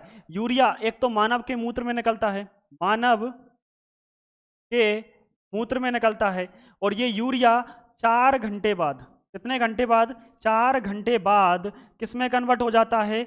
अमोनिया में कन्वर्ट हो जाता है। किस में कन्वर्ट हो जाता है? अमोनिया में कन्वर्ट हो जाता है। और अमोनिया एक गंध पैदा करता है, क्लियर है, वो अमोनियम फिर नाइट्रेट में बदल जाता है। तो ये यूरिया जो होता है वो हाइजीनिक होता है। यूरिया उर्वरक भी होता है। कैसा होता है? उर्वरक, जो अपन खेतों में छिड़कते हैं, ये यूरिया का उर्वरक भी होता है, जो अपन खेतों में क्या करते हैं? छिड़कते हैं। क्लियर है, समझ में आ गया? तो आंसर क्या होगा? आंसर होगा अमोनियम सल्फेट। कभी बेसिक से पढ़ेंगे कैल्शियम नाइट्रेट कैसे मिलाया जाता है। हाँ, NH4 अमोनियम सल्फेट, हाँ NH4SO4, बिल्कुल सही है, NH4SO4, इनके तो फॉर्मूले हैं, क्लियर है। कैल्शियम नाइट्रेट ये आप लिख सकते हो CaNO3, NO3, calcium nitrate, calcium ammonium nitrate, हाँ इसका होल ट्वाइज होगा। चलिए 70 क्वेश्चन। धातुओं के सल्फेट के कारण पानी के स्थायी खारेपन को दूर किया जा सकता है। यानी धातुओं के क्या? सल्फेट के कारण जो पानी की स्थायी है यानी खारेपन है, क्लियर है, उसको दूर किया जा सकता है जियोलाइम्स, सल्फोनाइड्स, चूना या फिर नाइट्रेट्स। किसके द्वारा? बताना आप लोग, किसके द्वारा?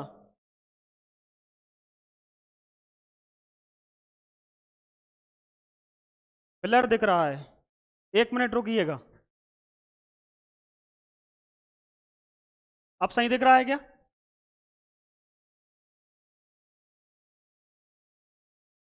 अब बताइएगा सही दिख रहा है क्या? दोस्तों आप बताइए सही दिख रहा है क्या?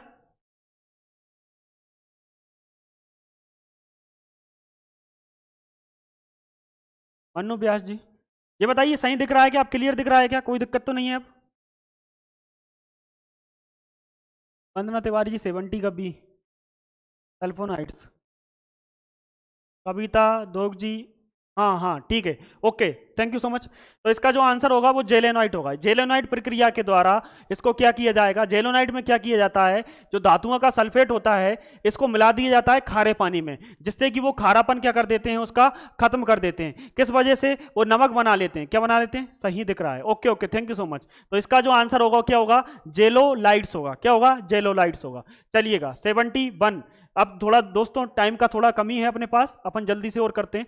गैसों के वितरण की दर, गैसों के जो होता है क्या है? वितरण की दर घनत्व के अनुक्रमानुपाती होती है, अणुभार के अनुक्रमानुपाती होती है, अणुभार के वर्ग के अनुक्रमानुपाती है, अणुभार के वर्गमूल के व्युत्क्रमानुपाती होती है। क्लियर है? किसके? अणुभार के वर्गमूल के व्युत्क्रमानुपाती होती है, ये आपको बताना है।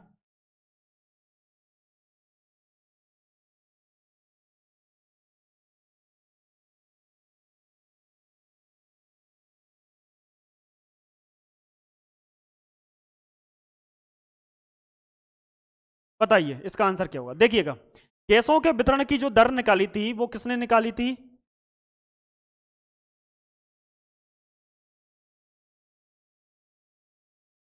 टॉमस ग्राहम, इन्होंने निकाली थी। इन्होंने बताया था कि स्थिर दाब, ताप, स्थिर दाब और ताप पर, क्लियर है, स्थिर दाब और ताप पर इन्होंने बताया था कि स्थिर दाब और ताप पर अणु के जो भार होते हैं, अणु के भार वर्गमूल के व्युत्क्रमानुपाती होती है। यानी अणु के भार के वर्गमूल के कैसी होती है? व्युत्क्रमानुपाती होती है। किसने बताया था? टॉम्स ग्राहम ने बताया था कि कांस्टेंट प्रेशर एंड टेम्परेचर, स्थिर दाब एंड ताप पर। बिल्कुल सही है शर्मिला महन जी, ग्राहम ने बताया था कि स्थिर दाब और ताप पर जो अणु भार के वर्गमूल के व्युत्क्रमानुपाती होती है विसरण की दर। चलिएगा अगला बताइएगा 72 नंबर का, नाइट्रीकरण किसे परिवर्तित करने की जैविक प्रक्रिया है? नाइट्रीकरण किसे परिवर्तित करने की जैविक प्रक्रिया है? N2 को नाइट्रेट में, N2 को नाइट्राइड में, अमोनिया को नाइट्राइड में, या फिर अमोनिया को N2 में कन्वर्ट करने की यह प्रक्रिया है। आपको इसका आंसर देना रहेगा कि ये क्या है। क्लियर है? आपको इसका आंसर देना है कि क्या है। क्या N2 को नाइट्रोट में कन्वर्ट करती है, N2 को नाइट्राइड में करती है, अमोनिया को नाइट्रेट में करती है, या फिर अमोनिया को N2 में कन्वर्ट करने का काम करती है? क्लियर है? तो इसका जो राइट आंसर होगा वो क्या होगा दोस्तों, बताइएगा मेरे प्यारे साथियों। दोस्तों अगर लाइक नहीं किया तो जल्दी से लाइक करें, और शेयर नहीं किया तो वो भी आपको नैतिक जिम्मेदारी है कि आप शेयर करें, जल्दी से शेयर करें, अपने दोस्तों तक पहुंचाएं, ज़्यादा से ज़्यादा दोस्तों तक पहुंचाएं। क्लियर है? आपकी नैतिक जिम्मेदारी बन जाती है। हाँ जी बिल्कुल बिल्कुल, जिनका भी सी आ रहा है उनका बिल्कुल सही है। अमोनिया को किस में कन्वर्ट करता है? नाइट्रेट के द्वारा, नाइट्रेट में। नाइट्रीकरण का मतलब ये नहीं है कि नाइट्रोजन को नाइट्रेट में कन्वर्ट कर देना, नाइट्रोजन का मतलब होता है कि अमोनिया को किस में कर देना? नाइट्राइट में। मैंने बताया था ना कि सबसे पहले हम क्या निकालते हैं? यूरिया निकालते हैं। क्या निकालते हैं? यूरिया। वो यूरिया 4 घंटे बाद किस में कन्वर्ट हो जाता है? अमोनिया में। किस में? अमोनिया में। और ये अमोनिया फिर नाइट्रीकरण के द्वारा किस में कन्वर्ट हो जाता है? नाइट्राइट में। किस में कन्वर्ट हो जाता है? नाइट्राइड में। क्लियर है? नाइट्राइट में, इसमें कन्वर्ट हो जाता है। कुल मिला के प्रक्रिया ये चलती है कि यूरिया से अमोनिया बना, अमोनिया से नाइट्राइड बना। क्लियर है? 73 नंबर का क्वेश्चन। नाइट्रस ऑक्साइड एक रंगहीन और गंधहीन पदार्थ है जिसे खालिस्तान के नाम से भी जाना जाता है। नाइट्रस ऑक्साइड होता है आपका N2O। क्या होता है? N2O होता है आपका नाइट्रस ऑक्साइड। कौन सी ऑक्साइड? Nitrous oxide. क्लियर है?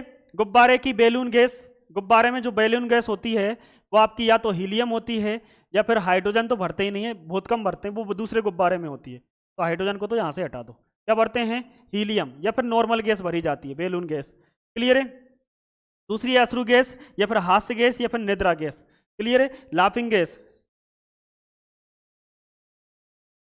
अश्रु गैस का फॉर्मूला जो होता है वो होता है C10H5Cl N2। क्लियर हुआ? ये अश्रु गैस का फॉर्मूला होता है। आंसू गैस जिसको बोलते हैं, अश्रु गैस।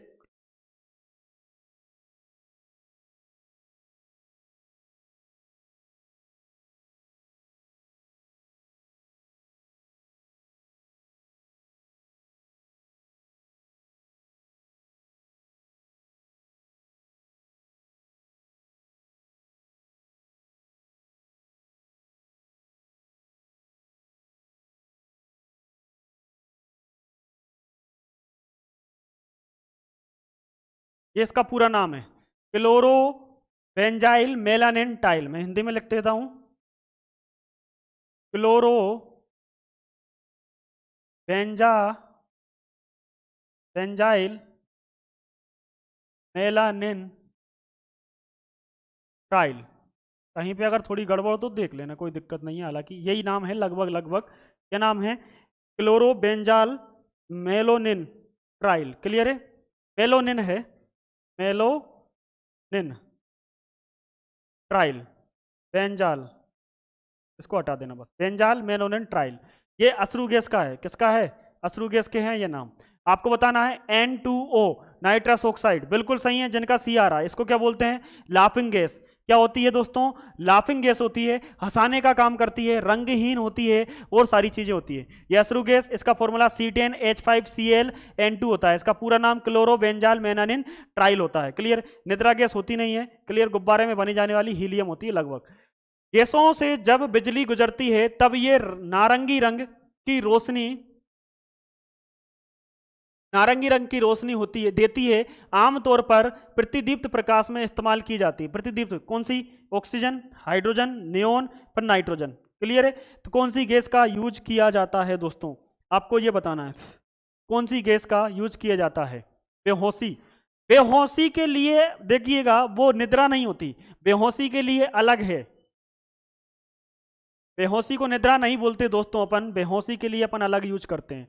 भाई अब कहाँ भाग रहे हो, अभी तो बचा हुआ है मटेरियल, पूरे 25 क्वेश्चन बचे हुए हैं, जल्दी से करना है। तो इसका जो आंसर होगा क्या होगा? Neon gas. क्या होगा दोस्तों? नियोन गैस का यूज किया जाता है प्रतिदीप्त, क्योंकि इसको जब बिजली से गुजारेंगे तो कलरों में डिवाइड हो जाती है, इसलिए इसका यूज प्रतिदीप्त, क्लियर है, आकाश में किया जाता है। 75, पोटेशियम परमैंगनेट का प्रयोग पेयजल पेयजल के शुद्धिकरण के लिए किया जाता है, क्लियर है, क्योंकि यह अवरक्त एजेंट है, एक ऑक्सीडाइजिंग एजेंट है, बंधनीयकरण एजेंट है, या जल की अशुद्धियों को घोल देता है। ये इसका उपयोग किस लिए किया जाता है ये आपको बताना है।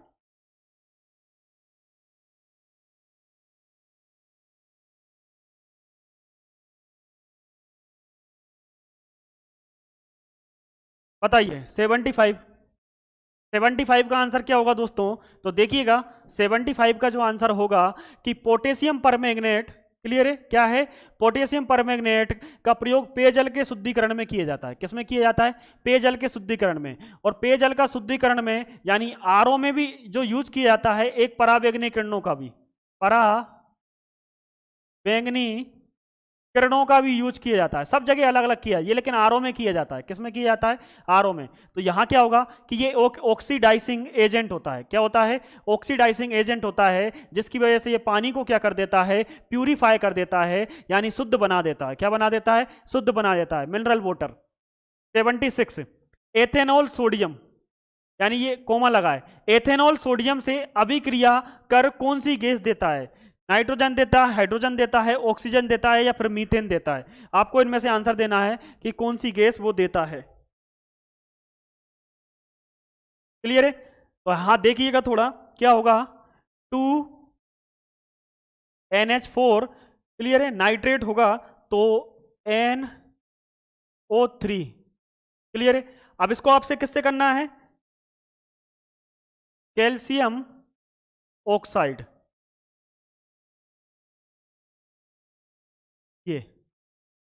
ये फॉर्मूला आपको याद होना चाहिए।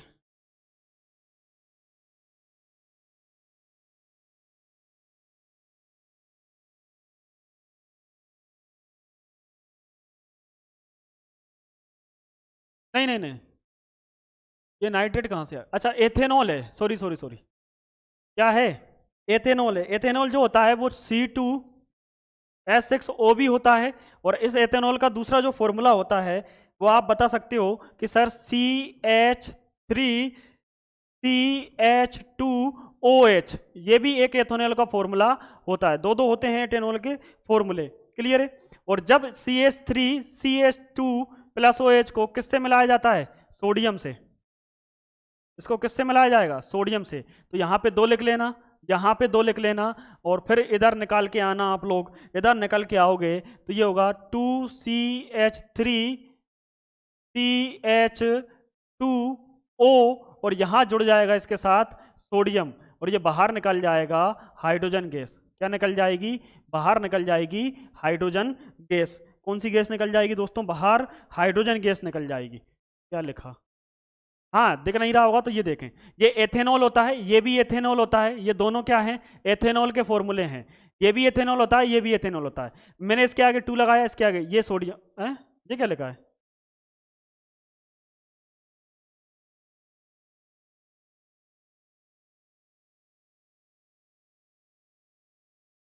2Na, सॉरी 2Na होगा, क्लियर है। तो ये बनाता है ये, और इसके साथ कौन सी गैस निकाल देता है? हाइड्रोजन। कौन सी गैस निकाल देता है? हाइड्रोजन गैस को बाहर निकालता है। कौन सी गैस को? हाइड्रोजन। यानी आंसर जो होगा वो क्या होगा? हाइड्रोजन होगा। आंसर जो होगा वो क्या होगा? क्या लिखा है?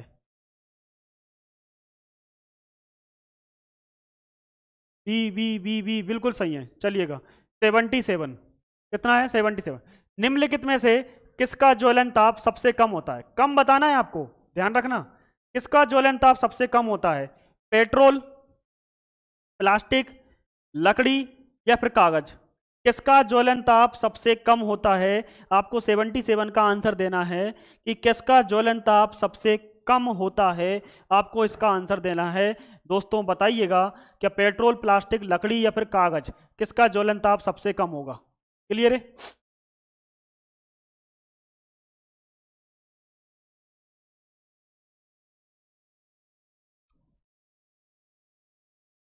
क्या हुआ भाई, कहाँ चले गए? चले तो कहीं नहीं गए हैं, तो यहीं बस आंसर नहीं दे रहे हैं, सब बैठे हुए हैं नीचे।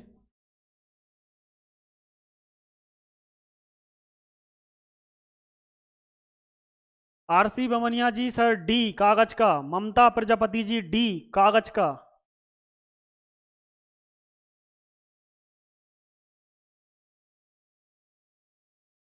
वंदना तिवारी जी 77 का सी लकड़ी का।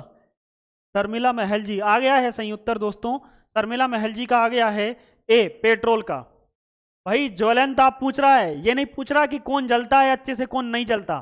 ध्यान से सुनना, ज्वलन ताप सबसे कम किसका होता है? क्लियर है? तो पेट्रोल का ज्वलन ताप सबसे कम होता है। पेट्रोल की आग में आप हाथ को ऐसे निकाल सकते हो, उसमें थोड़ी देर के लिए हाथ को रख भी सकते हो, क्योंकि उसका ज्वलन ताप कम होता है। कैसा होता है? कम। भाई लकड़ी की, प्लास्टिक की और कागज की आंच में आप हाथ को रख के देखना, अगर ये यहाँ पे रोमें होंगी ना, सारी जल जाएंगी। क्या होंगी? सारी रोमें क्या होंगी दोस्तों? जल जाएंगी। That is the answer. क्या होगा? पेट्रोल। चलिएगा 78। निम्नलिखित में से फोस्फोरस के संदर्भ में कौन सा सही नहीं है? आपको बताना है सही नहीं है। किसके संदर्भ में? फोस्फोरस के संदर्भ में कौन सा सही नहीं है? फोस्फोरस जल से अभिक्रिया करता है। फोस्फोरस जल से अभिक्रिया करता है, वह एक अधातु है। यह वायु से अभिक्रिया कर आग पकड़ लेता है। यह आधुनिक आवर्त सारणी के समूह 15 में पाया जाता है। अब आपको बताना है, समझ नहीं पाए भाई वंदना जी, कैसे बताता हूं मैं आपको कि जो पेट्रोल होता है उसको आप जलाओगे तो ये ब्लू कलर की फ्लेम देता है, और आप उसमें हाथ थोड़ी देर के लिए रख सकते हैं। जब थोड़ी देर के हाथ नहीं रख सकते हैं उसमें, तो आपके हाथ में कुछ नहीं होगा। लेकिन आग में, लकड़ी की आग में अगर थोड़ी देर भी हाथ ऐसे ले गए ना, उतने में आपकी रोमें जल जाएंगी। क्या जल जाएंगी? रोमें। तो उसने बोला ज्वलन ताप किसका कम होगा, किससे आपको जलने में दिक्कत ज्यादा नहीं आएगी। क्लियर है? तो 78 का ए फोस्फोरस जल से अभिक्रिया करता है। बबली जी बता रही हैं कि बी होगा। ममता प्रजापति जी बता रही हैं बी होगा, वह एक अधातु है। तो मतलब ये गलत है, फोस्फोरस अधातु नहीं है। किसने लाइक शेयर नहीं किया जल्दी से कर दो, जल्दी से कर दो लाइक शेयर नहीं किया जिसने। तो बिल्कुल सही है, इसका आंसर जो होगा वो क्या होगा कि फोस्फोरस जल से अभिक्रिया करता है। भाई फोस्फोरस जल से अभिक्रिया नहीं करता। क्लियर है? अगर फोस्फोरस जल से अभिक्रिया करता, माचिस की तीली, फोस्फोरस आता है, पानी में गिरती है कि नहीं गिरती? पता चला पानी में गिरता ही भम, अपन किचन में बम। क्लियर है? सारी महिलाएं किचन में उड़ रही हैं इधर उधर। समझ में आ रहा है कि नहीं आ रहा? क्यों? क्योंकि जल से अभिक्रिया नहीं करता, अधातु है। बिल्कुल सही बात है कि भाई फोस्फोरस एक अधातु है। फोस्फोरस क्या है? एक अधातु है। ये वायु से क्रिया करता है। जो व्हाइट फोस्फोरस होता है ये वायु से क्रिया करता है। किससे करता है? वायु से क्रिया करता है, और आग पकड़ लेता है। क्या पकड़ लेता है? आग पकड़ लेता है। आधुनिक आवर्त सारणी के ग्रुप 14 में ही रखा गया है। अलीना ने की रब से फरियाद, बेटा मांगे कार स्कूटर, बाप राजी, India New Zealand sorry Australia New Zealand Pakistan सब बिके, कहे शिवजी सुने पार्वती। है कि नहीं है ये सारे? माचिस बिल्कुल सही है, माचिस 79। एरोसोल कैन का आविष्कार किसने किया? आपको बताना है। Erik Rotheim, Erik Matthew, Erik Tim या फिर एरिक फ्लेयर। आपको बताना है एरोसोल।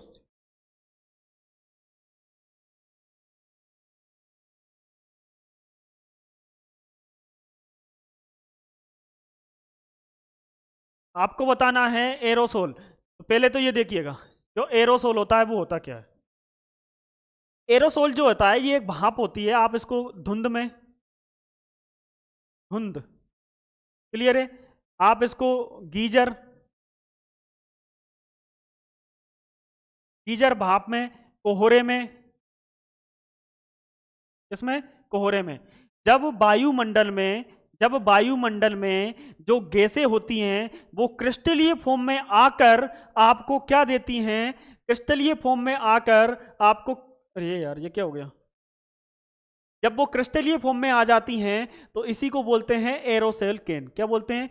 एरोसोल केन बोलते हैं। तो इसका आविष्कार किसने किया था? इसका आविष्कार किया था एरिक रोथिम ने। किसने किया था? एरिक रोथिम ने। नहीं पढ़ा हो तो बस देख लेना कि हाँ ये होता है। और ये कहाँ होती है? तो धुंध में गीजर भाप में होती है। क्लियर है? गीजर लगवाते हैं घर में, उसमें भाप निकलती है, उसमें होती है। और कोहरे में होती है। आगे इससे क्वेश्चन नंबर 80।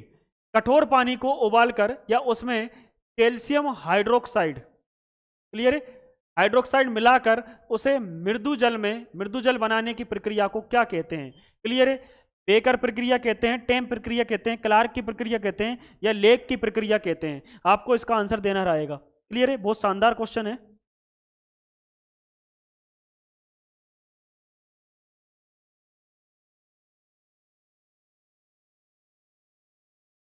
एरिक रोथिम, हाँ जी बिल्कुल, शर्मिला महल जी, एरिक रोथिम होगा। चलिए आंसर दीजिए, इसका आंसर क्या होगा? बच्चे और चलेगा ये बंद होने के चक्कर में बार बार। लेके आइए सबको, अभी अब 20 क्वेश्चन बच रहे हैं। तो इसका जो आंसर होगा क्या होगा? क्लार्क की प्रक्रिया। क्या होगा?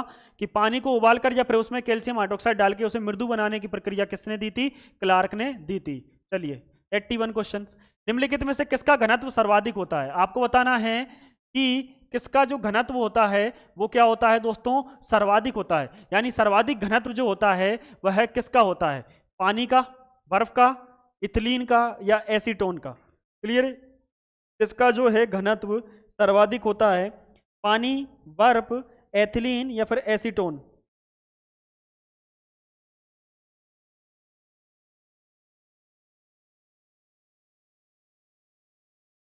एथिलीन क्या होता है? C2H4। एसीटोन क्या होता है? C3H6O होता है। ये क्या होते हैं? इनके फॉर्मूले होते हैं।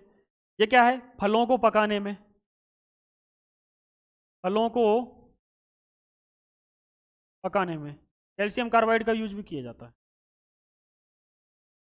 एसीटोन क्या होता है? ये क्लीनर होता है। क्या होता है? क्लीनर। आप कपड़े क्लीन करवाने जाते हो तो ये क्लीनर के रूप में वो एसीटोन का यूज करता है। ड्राई क्लीनर वाले जो होते हैं, क्लियर है, फलों को पकाने में। इसमें फलों को पकाने में। देखिएगा, बर्फ का जो घनत्व होता है, किसका? बर्फ का जो घनत्व होता है, तो बर्फ का जो घनत्व होता है वो होता है 0.98 डिग्री सेल्सियस। क्लियर है? लगभग आप इसको बोलते हो 1 डिग्री सेल्सियस। और पानी का जो घनत्व होता है, पानी का जो घनत्व होता है वो होता है 3.98 डिग्री सेल्सियस। क्लियर है? यानी आप इसको बोल सकते हो 4 डिग्री सेल्सियस, लगभग 4 आता है। क्लियर है? पानी जब ठोस रूप में हो जाता है, किस में हो जाता है? ठोस रूप में, तो इसका क्या हो जाता है? इसका घनत्व कम हो जाता है। पानी जब ठोस रूप में आता है बर्फ में तो इसका घनत्व कम हो जाता है। इसका मतलब आंसर क्या होगा? कि पानी। बिल्कुल सही है। H2O का बी नहीं होगा भाई। अरे बर्फ का घनत्व ज्यादा नहीं होता, ये बात ध्यान रखना। आयतन बढ़ जाता है जब पानी में ये बर्फ में चेंज होता है, तो इसका आयतन बढ़ जाता है। क्या बढ़ जाता है? वॉल्यूम बढ़ जाता है। क्लियर है? क्या बढ़ जाता है? वॉल्यूम बढ़ जाता है। कई लोग तो एथिलीन तक बता रहे हैं। अरे वाह, 4.2 भाई बोल सकते हो। वैसे 4 डिग्री होता है, अगर आप अप्रोक्स में देखोगे ना, एवरेज, तो 4 डिग्री होता है। चलिएगा 82। एनाल्जेसिक्स क्या है?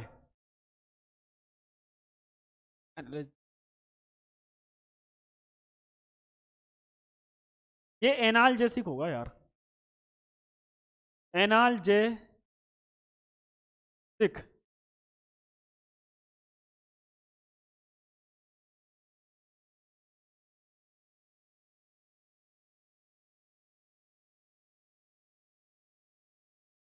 ये एनाल्जेसिक होगा। एनाल्जेसिक क्या है? अम्लीयता दूर करते हैं, दर्द दूर करते हैं, खुजली दूर करते हैं, सूजन को दूर करते हैं। एनाल्जेसिक क्या है?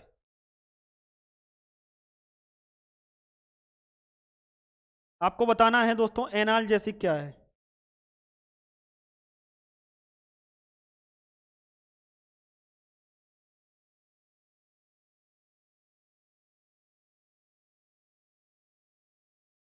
एट्टी टू का सर डी होगा, सूजन दूर करते हैं। वंदना तिवारी जी, अरे बताइए, जल्दी बताइए यार, और क्वेश्चन बच रहे हैं अपने। तो मैं बता देता हूँ, एनाल्जेसिक कुछ नहीं है, ये एंटीसेप्टिक होता है, दर्द निवारक होता है। क्या होता है? ये दर्द को दूर करने का काम करता है। कौन करता है? एनाल्जेसिक्स। क्लियर है? ये दर्द को दूर करने का काम करता है, ज्यादा जानने की जरूरत नहीं है। और क्या होता है? दर्द को दूर करता है। कौन सी नोबल गैस, क्लियर है, अचेतन शून्य है, ये अचेतन शून्य करने के लिए उपयोग की जाती है?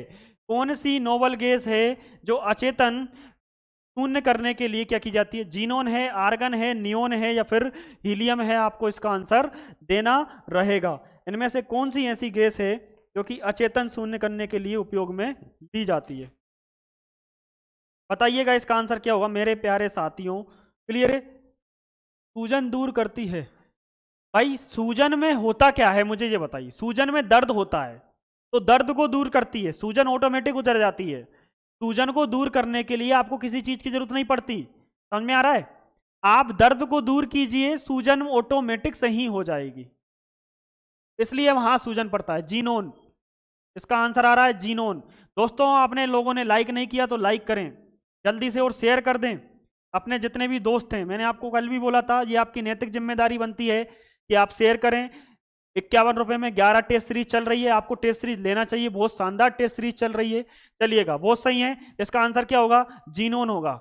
जीनोन गैस एक अक्रिय गैस होती है जो कि अत्यशन शून्य करने के लिए उपयोग की जाती है। ज्यादा टाइम बचा नहीं हुआ, जल्दी से। सितारों में ऊर्जा के अक्षय स्रोत का कारण क्या है? यानी सितारों में जो ऊर्जा होती है उसका कारण क्या होता है, आपको यह बताना है। क्लियर है? हाइड्रोजन का हीलियम में परिवर्तन होता है, हीलियम का हाइड्रोजन में परिवर्तन होता है, रेडियोधर्मी तत्वों का क्षय होता है, या अतिरिक्त ऑक्सीजन होती है। सितारे जो आपको चमकते हुए दिखाई देते हैं, ये किसकी वजह से दिखाई देते हैं, आप ये बताइएगा। क्लियर है? सितारे मतलब कुल मिला के आप सूरज बोल सकते हो कि सूरज के अंदर जो ऊर्जा निकलती है वो किसके कारण से? क्योंकि सितारे यानी तारे, तारा क्या है? सूरज, सूरज भी क्या है? एक तरीके का तारा है। तो 84 का आंसर कोई दे दे जल्दी से, तो मैं बता देता हूं सूरज के अंदर क्या होता है।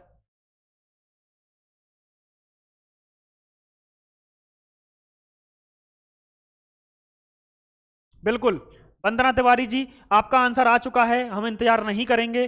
क्लियर है? हाइड्रोजन का हीलियम में परिवर्तन होता है। एक हाइड्रोजन परमाणु दो हीलियम परमाणु में टूट जाता है और इसमें से लार्ज अमाउंट ऑफ एनर्जी निकलती है जो अपने को अर्थ पे देखने को मिलती है। कहां देखने को मिलती है? अर्थ पे देखने को मिलती है कि हाइड्रोजन का हीलियम में परिवर्तन। वेरी गुड साथियों। चलिएगा, 85 का आंसर क्या होगा? निम्नलिखित में से एक की कमी से दंत यानी दांतों का जो क्षरण होता है वो किसकी कमी से होता है? लोहे की कमी से होता है, ताम्र की कमी से होता है, फ्लोरीन की कमी से होता है, या फिर जस्ते की कमी से होता है? बिल्कुल बिल्कुल, राकेश कुमार जी, ममता प्रजापति जी बहुत सही है, शर्मिला महल जी, वंदना तिवारी जी बहुत बहुत बहुत बहुत क्लियर है। दोस्तों राकेश कुमार जी, आज आप मुझे पहली बार दिख रहे हैं तो हमारे चैनल को सब्सक्राइब जरूर करिएगा आप, और शेयर करिएगा, स्टेटस लगाइएगा, सब कुछ करिए जितना आपको आता है, आपकी नैतिक जिम्मेदारी बनती है। तो चलिएगा, इसका आंसर क्या होगा? फ्लोरीन, दांतों का क्षरण। क्लियर है? मैं पहले भी बता चुका हूं कि फ्लोरीन गैस जो होती है ये दांतों का क्या करती है? क्षरण। दांतों का क्या करती है दोस्तों? दांतों का क्षरण करने का काम करती है। कौन सी गैस? Fluorine gas. चलिए 86, निम्न कथनों में से कौन सा सही नहीं है? मैं नेगेटिव क्वेश्चन इसलिए लेके जाता हूं कि आपकी प्रैक्टिस हो जाए नेगेटिव क्वेश्चन की। इसकी नेगेटिव क्वेश्चन की आपकी प्रैक्टिस होना चाहिए। नेगेटिव क्वेश्चन बहुत ज्यादा पूछे जाते हैं। तो बताइएगा, जब जल का वाष्प दाब वायुमंडलीय दाब के समान हो जाता है तब जल का क्वथनांक, क्वथन प्रारंभ हो जाता है। जल का क्या हो जाता है? क्वथन प्रारंभ हो जाता है। क्या हो जाता है दोस्तों? जल का क्वथन प्रारंभ। जल सार्विक विलायक के रूप में जाना जाता है। जल में स्थायी कठोरता MgCl3, CaCl2, MgSO4 और CaSO4 की उपस्थिति के कारण होती है। बर्फ का घनत्व जल के घनत्व से अधिक होता है। बर्फ का घनत्व जल के घनत्व से अधिक होता है। इनमें से आपको बताना है गलत कौन सा है। इनमें से आपको बताना है गलत कौन सा है। Babli Raghuvanshi ji A, Avinash Chaturvedi ji D। और आंसर दिए, फटाफट आंसर दें, जल्दी दें मेरे प्यारे जंगजुओं, आंसर दीजिएगा। तो इसका आंसर अभी पढ़ा है अपन ने कि बर्फ का जो घनत्व है वो जल के घनत्व से ज्यादा नहीं होता। तो दैट इज द आंसर। बर्फ का घनत्व 0.98 होता है, इसका घनत्व 3.98 होता है। लगभग 1 बोल सकते हैं, लगभग 4 बोल सकते हैं। चलिएगा 87, निम्नलिखित में से कौन सा युग्म सुमेलित नहीं है, आपको बताना नहीं है। क्लियर है, क्या नहीं है?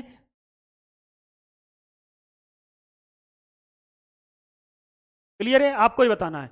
मैसोन की खोज हिडेकी युकावा ने की थी। पोजिट्रॉन की खोज CD एंडरसन एवं UF हैस ने की थी। सूर्य एवं तारों से ऊर्जा HA बेथे, किसने? HA बेथे ने बताई थी। परा यूरेनियम तत्वों का संश्लेषण एंड्रिको फर्मी ने की थी। इनमें से आपको बताना है नहीं, यानी कौन सा जो है वो सही नहीं है। क्लियर है, आपको ये बताना है। क्लियर है, क्या बताना है? आपको बताना है कि इनमें से कौन सा सही नहीं है। चलिएगा आंसर दीजिएगा। D D D D D, चलिए बिल्कुल सही है। इसकी खोज इसने नहीं की थी, इसकी खोज की थी मैकमिलन। मैकमिलन और इसके साथ की थी एविसन ने। किसने की थी? एविसन। यानी दो वैज्ञानिकों ने मिलकर इसकी खोज की थी। एक वैज्ञानिक का नाम था मैकमिलन, यानी परा यूरेनियम तत्वों का जो संश्लेषण किया था, सॉरी खोज नहीं, संश्लेषण किया था, वो किसने किया था? मैकमिलन और एविसन ने किया था। किसने किया था? मैकमिलन और एविसन ने किया था। मैसोन की खोज बिल्कुल उसने की थी, पोजिट्रॉन की एंडरसन ने ही की थी। सूर्य के तारों से ऊर्जा का जो है AH बेथे ने बताया था। तो आंसर क्या होगा? ये होगा गलत। चलिएगा 88, निम्नलिखित में से कौन सा सही नहीं है, आपको फिर बताना है सही नहीं है। विकास का सिद्धांत प्रतिपादित किया चार्ल्स डार्विन ने। किसी परमाणु के नाभिक में टूटना संलग्न कहलाता है। क्लियर है, ड्राई आइस ठोस कार्बन डाइऑक्साइड होती है। टेलीफोन के आविष्कार ग्राहम बेल हैं। आपको बताना है गलत कौन सा है इसमें से, आपको बताना है गलत कौन सा है। क्लियर है, आपको बताना है गलत कौन सा है। 88 का आंसर मेरे प्यारे जंगजुओं, 88 का आंसर दीजिए।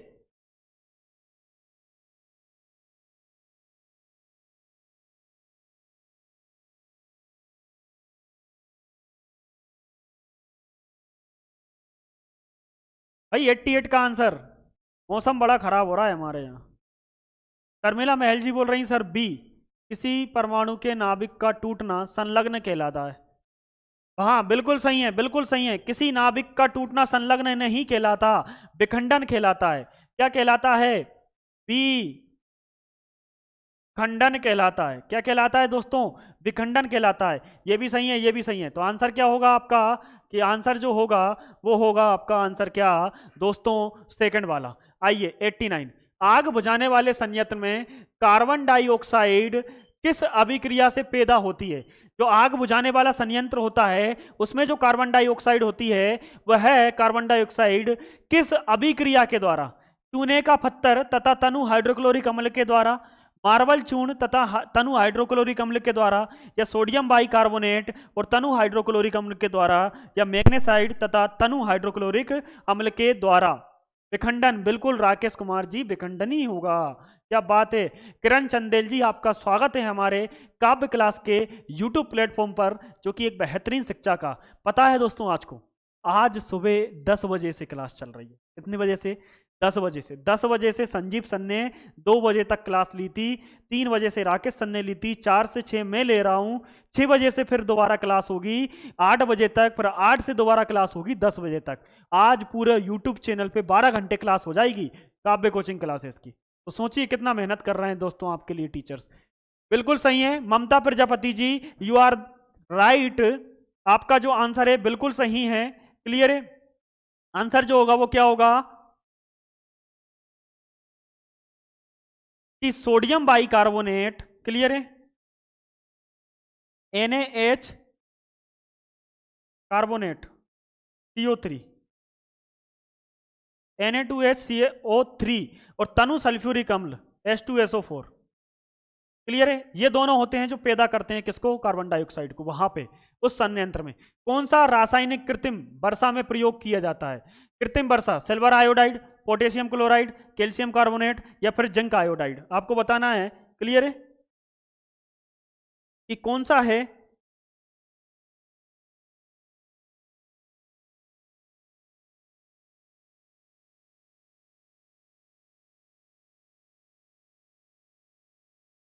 NaCO3, हाँ जी NaCO3। अच्छा 2 लग गया क्या? हटाओ हटाओ, ये हट गया, क्या दिक्कत है इसमें बताओ? Silver iodide, potassium chloride, calcium carbonate, zinc carbonate. Zinc iodide क्या होगा? ए, ए, 90 का ए, 90 का ए, बिल्कुल सही है, कोई दिक्कत नहीं है। किसका यूज किया जाता है? Silver iodide, AgI, AgI, silver iodide लेके आई। क्लियर है? कृत्रिम वर्षा कौन करता है? चीन ने सबसे पहले इसमें सफलता प्राप्त की थी। हेमा हिरवार जी, स्वागत है आपका, बिल्कुल सही है। और आपका आंसर, क्या बात है, आते ही चौका मार दिया आपने। 91, दूध को निम्न विधि से एक रूप यानी हिमोजीनियाइज किया जाता है। दूध जो है उसको किस विधि के द्वारा एक रूप किया जाता है, आपको बताना है। इसमें थोड़ा सोडियम कार्बोनेट मिला दिया जाता है, इसकी बसा हटा दी जाती है, इसके बसा के कणों को सेंट्राफ्यूज की सहायता से सूक्ष्म आकार में बदल दिया जाता है, सेंट्राफ्यूगल फ्यूजल। इसको केवल उबाला जाता है। तो किसके द्वारा इसमें क्या किया जाता है? जो दूध है, क्लियर है, क्या है दोस्तों? दूध। तो आपको बताना है इसमें क्या किया जाता है। क्या बसा हटा देंगे, सोडियम कार्बोनेट डाल देंगे? अरे दादाओं, दूध में नमक डालोगे क्या? हाँ, ममता प्रजापति थी, पहले का ए था। अगला बताइएगा दोस्तों। अगर लाइक नहीं किया, जो लोग नए आ रहे हैं, तो चैनल को जरूर सब्सक्राइब करें दोस्तों, ये आपकी नैतिक जिम्मेदारी है चैनल को सब्सक्राइब करना। चलिएगा सभी एक बार थंब, जल्दी से थंब लगा दें, चैनल को सब्सक्राइब कर दें, लाइक कर दें, शेयर कर दें। देखिएगा लाइक, आप समझदार हो, पहले ही कर देते हो, बार बार बोलने की जरूरत नहीं पड़ती, पता नहीं क्यों बोलते हैं हम लोग। हाँ जी, आंसर क्या आ रहा है? 91 का सी होगा, बिल्कुल सही है। 91 का क्या होगा दोस्तों? सी होगा। इसके बसा के कणों को सेंट्रीफ्यूज की सहायता से क्या कर दिया जाता है? सूक्ष्म आकार में बदल दिया जाता है, जिससे कि दूध को निम्न विधि के द्वारा एक रूप कर दिया जाता है। हटाएंगे नहीं, बसा हटा देंगे, फिर दूध का मतलब क्या रहेगा?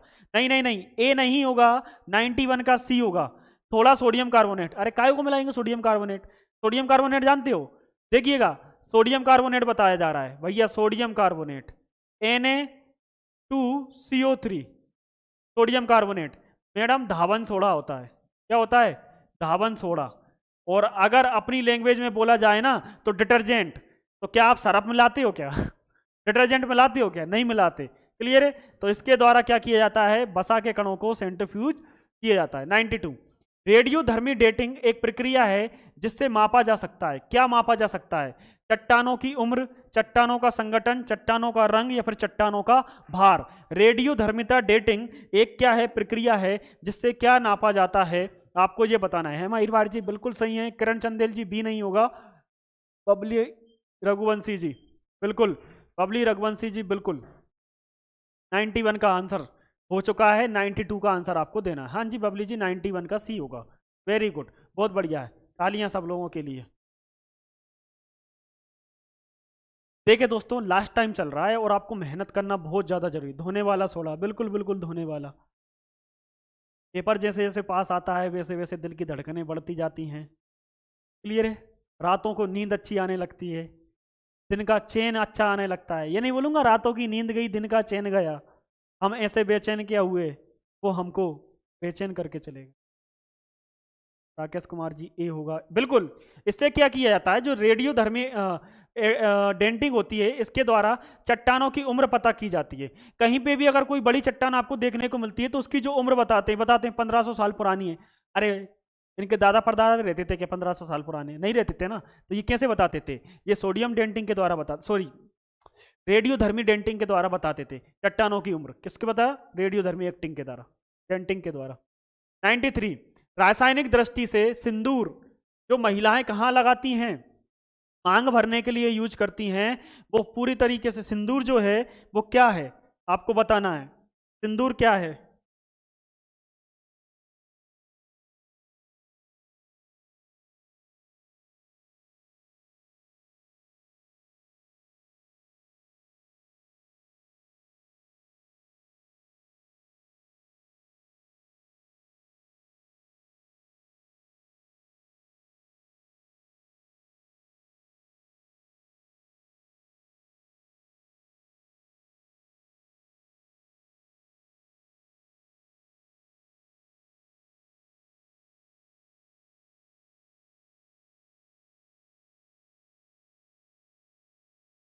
हाँ जी, आंसर आए क्या?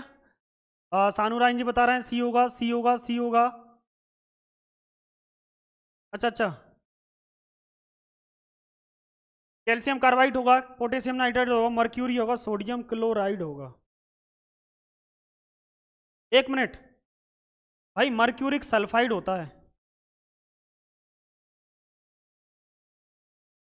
क्या होता है? Mercuric sulphide. ये पूरा नहीं लिखा, मैं पूरा लिख देता हूं। क्लियर है? मर्क्यूरी नहीं होता, मर्क्यूरिक सल्फाइड होता है। क्लियर है? HgS, mercuric sulphide. क्लियर है? इसको सिनेबार भी बोलते हैं। क्या बोलते हैं? सिनेबार। भाई सिंदूर जो होता है वो क्या होता है? मर्क्यूरिक सल्फाइड होता है, इसको सिनेबार भी बोला जाता है। चलिएगा 94, शुष्क सेल बैटरी। क्लियर है? शुष्क सेल जो होता है यानी सिंदूर का सूत्र PbO3। भाई ऑक्साइड कब से होने लगा राकेश जी? PbO3। क्लियर है? शुष्क सेल जो बैटरी है निम्नलिखित में से किनका विद्युत अपघटकों के रूप में प्रयोग किया जाता है? क्लियर है? अमोनियम क्लोराइड और जिंक क्लोराइड का, सोडियम क्लोराइड और जिंक क्लोराइड का, मैग्नीशियम क्लोराइड और जिंक क्लोराइड का, या अमोनियम क्लोराइड और कैल्शियम क्लोराइड का उपयोग किया जाता है? ये आपको आंसर देना रहेगा। क्लियर है? आपको बताना है कि जो विद्युत अपघट्य होते हैं इनके रूप में किसका उपयोग किया जाता है? Ammonium chloride, zinc chloride, sodium chloride, zinc chloride, या फिर मैग्नीशियम जिंक, या फिर अमोनियम फिर कैल्शियम। 93 नहीं 94, 93 का सी होगा। बबली जी बिल्कुल सही है। सानू राइन जी बता रहे हैं कि पहला होगा सर। 94 का वंदना तिवारी जी बोल रही हैं कि सोडियम क्लोराइड और जिंक क्लोराइड।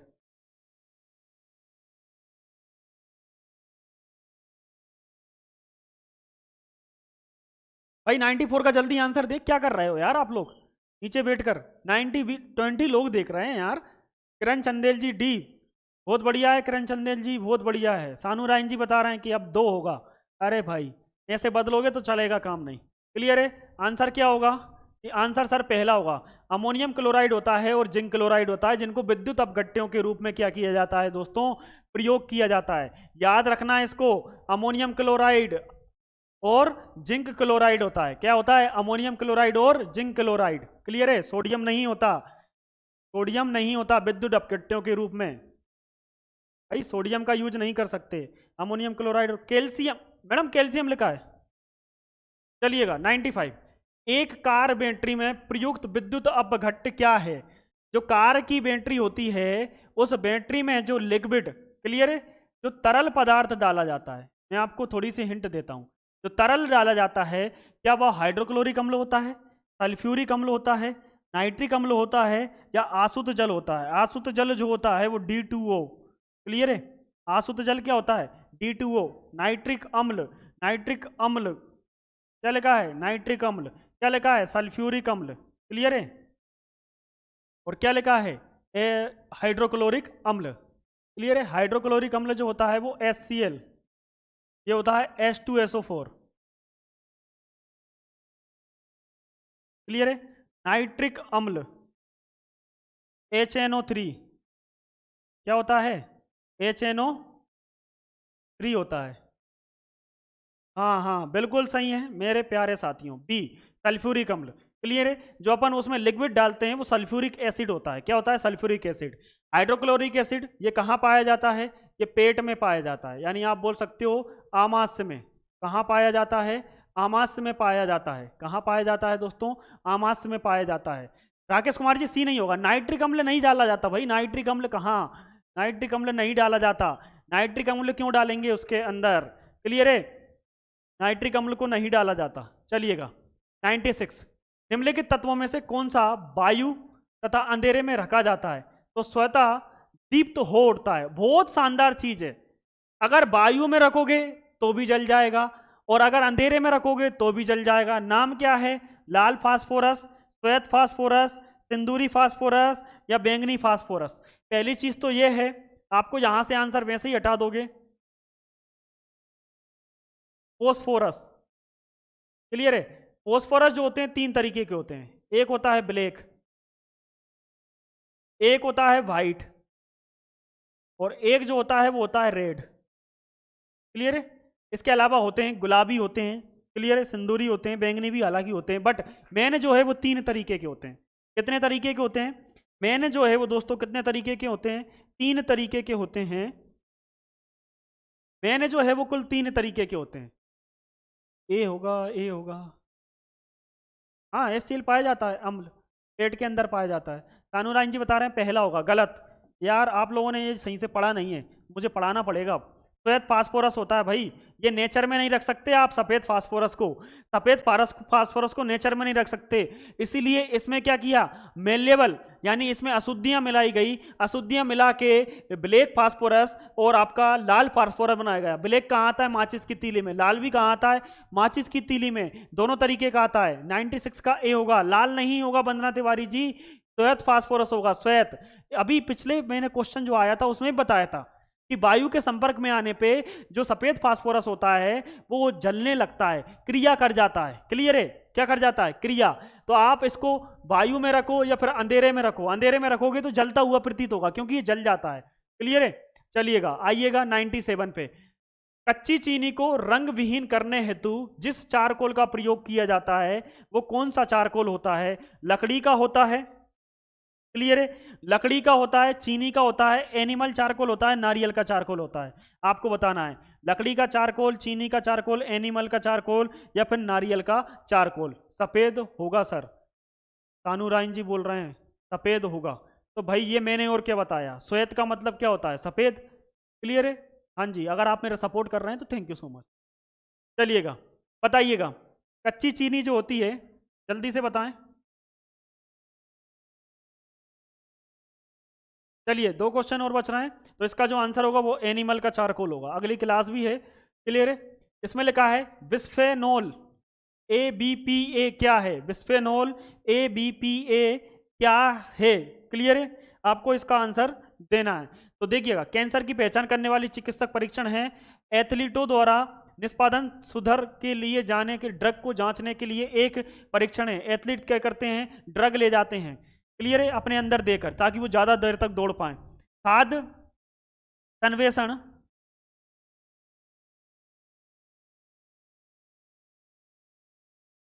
सामग्री के विकास के लिए प्रयोग में लाया जाने वाला एक रसायन है या फिर मिश्र धातु इस्पात का एक विशेष प्रकार है। देखिएगा, आपने पढ़ा नहीं होगा तो इसका जो आंसर होगा वो क्या होगा, तो इसका आंसर होगा सी। क्या होगा दोस्तों, इसका जो आंसर होगा वो सी होगा।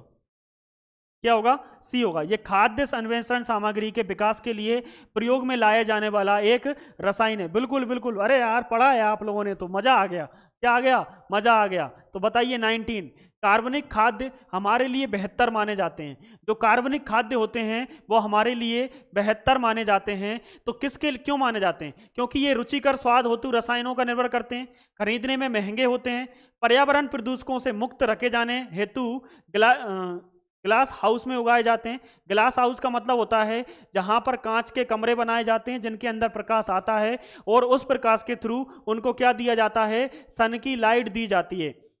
बिना कृत्रिम खादों एवं कीटनाशकों के उपयोग से उगाए जाते हैं। तो इसका जो आंसर होगा 99 का वो क्या होगा, ये हमारे लिए इसलिए अच्छे होते हैं कि ये बिना कृत्रिम खादों के, यानी इसमें खाद नहीं मिलाए जाते, कोई कीटनाशक नहीं मिलाया जाता, यानी कुल मिला के ये नेचुरल तरीके से उगाए जाते हैं। इसलिए आंसर जो होगा वो हमारा क्या हो जाएगा, चौथा। यानी ये कार्बनिक होते हैं। कैसे होते हैं, कार्बनिक, अकार्बनिक नहीं होते।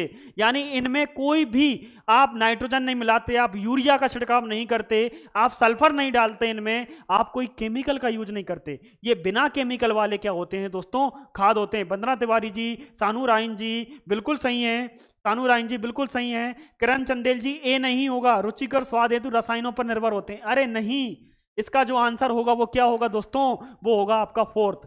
चलिए आज का लास्ट क्वेश्चन, निम्नलिखित में से कौन सा कथन सत्य नहीं है। आपको बताना है कि इनमें से जो कौन सा कथन है, ज्योति अवस्थी जी बिल्कुल सही है, कौन सा कथन है जो कि आपका सत्य नहीं है, आपको ये बताना है। कि जलीय विलयन का क्वथनांक शुद्ध जल के क्वथनन विलयनांक से अधिक होता है। ये किसी लिखा है, क्लियर है, किसी जलीय विलयन का क्वथनांक शुद्ध जल के क्वथनांक से अधिक होता है। ये बात तो बिल्कुल सही है। किसी विलयन में विलयों के योग से इसका जल विभव बढ़ जाता है, बिल्कुल गलत, ऐसा होता ही नहीं है। यही आंसर होगा, ये गलत है। किसी भी विलय में अगर योग करोगे तो उसका जल विभव बढ़ेगा नहीं दोस्तों, घटता है। क्या होता है, घटता है। क्लियर है? तो आज के ये 100 क्वेश्चन आपके हो गए हैं और बहुत तहे दिल से क्षमा मांगना चाहता हूँ, तहे दिल से सॉरी बोलना चाहता हूँ और तहे दिल से धन्यवाद भी करना चाहता हूँ कि आप मेरे साथ अभी तक बने रहे। पीडीएफ का आज लॉस हो गया है, कोशिश करूंगा कि इसी पीडीएफ में, अब इस पीडीएफ में यहाँ से आज से लेकर नहीं होता क्योंकि बैक टू बैक क्लासेस हैं, यहाँ पे क्या है, क्लासेस हैं, इस वजह से नहीं हो पाता है। क्लियर है दोस्तों? थैंक यू सो मच कि आपका सपोर्ट और प्यार इसी तरीके से बना रहे।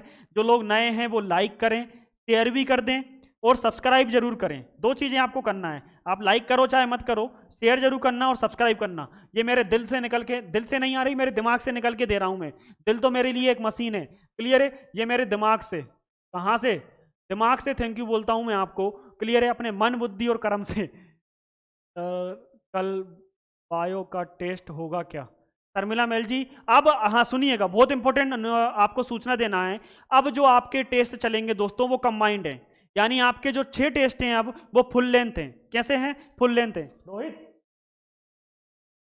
आपके जो 6 टेस्ट हैं वो कैसे हैं? अब फुल लेंथ हैं। फिजिक्स, केमिस्ट्री, बायो और पर्यावरण, सारी चीजें आएंगी जिसमें बायो का थोड़ा पोर्शन ज्यादा रहेगा। कल कौन सा टेस्ट है? कल आपका फुल लेंथ टेस्ट रहेगा, नहीं सॉरी, कल का टेस्ट जो है वो रहेगा, इसके बाद आपके फुल लेंथ रहेंगे। कल का टेस्ट आपका है प्रोटीन, न्यूट्रिशन, खनिज पदार्थ क्या होते हैं, खनिज संसाधन क्या होते हैं, इन सब पे आपका टेस्ट कल का रहेगा, जो आपको सुबह 6 बजे मिल जाएगा। क्लियर है? ये मेरी टेस्ट सीरीज है, 11 टेस्ट हैं, 51 रुपए में है, आपको लेना चाहिए। टेलीग्राम नीचे लिंक दिए, वहां ज्वाइन कर लीजिएगा। और ये टेस्ट आपको कहां मिलेंगे ये मैं बताऊंगा। कौन बताएंगे? बराड़ सर बताएंगे कि ये टेस्ट कहां मिलेंगे। तो बराड़ सर बताते हैं कि ये टेस्ट आपको वर्तिका क्लासेस ऐप पर मिलेंगे। प्ले स्टोर पे जाना, आसानी से लोगो देखना, वर्तिका क्लासेस ऐप डालना, इंस्टॉल करना, नंबर डालना, ओटीपी ऑटोमेटिक फिल हो जाएगा। टेस्ट सीरीज में जाना, वहां से आप मेरा टेस्ट परचेज कर सकते हैं और बहुत शानदार टेस्ट है। 11 टेस्ट, 1100 क्वेश्चन, सॉल्यूशन के साथ 4000 से 5000 उसके क्वेश्चंस बन जाएंगे। क्लियर है? चलिएगा, ये टेस्ट का टाइमिंग है, ये 8 अप्रैल का है, यानी आज का है। ये मेरी क्लास हो चुकी है। अब हमारे जो दिल्ली के एक्सपर्ट हैं संजीव सर जी, जो कि हमारे एसएसटी पढ़ाते हैं, आप लोगों को बहुत शानदार क्लास देखने को मिलेगी।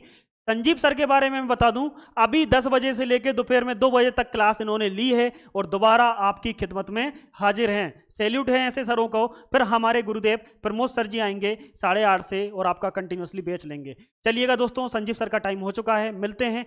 लाइक शेयर कमेंट करना ना भूलें, कमेंट जरूर करिएगा कि आपको क्लास कैसी लगती है। कमेंट आपका हमारे लिए बहुत इंपॉर्टेंट होता है। Thank you so much. जय हिंद, धन्यवाद, जय हिंद।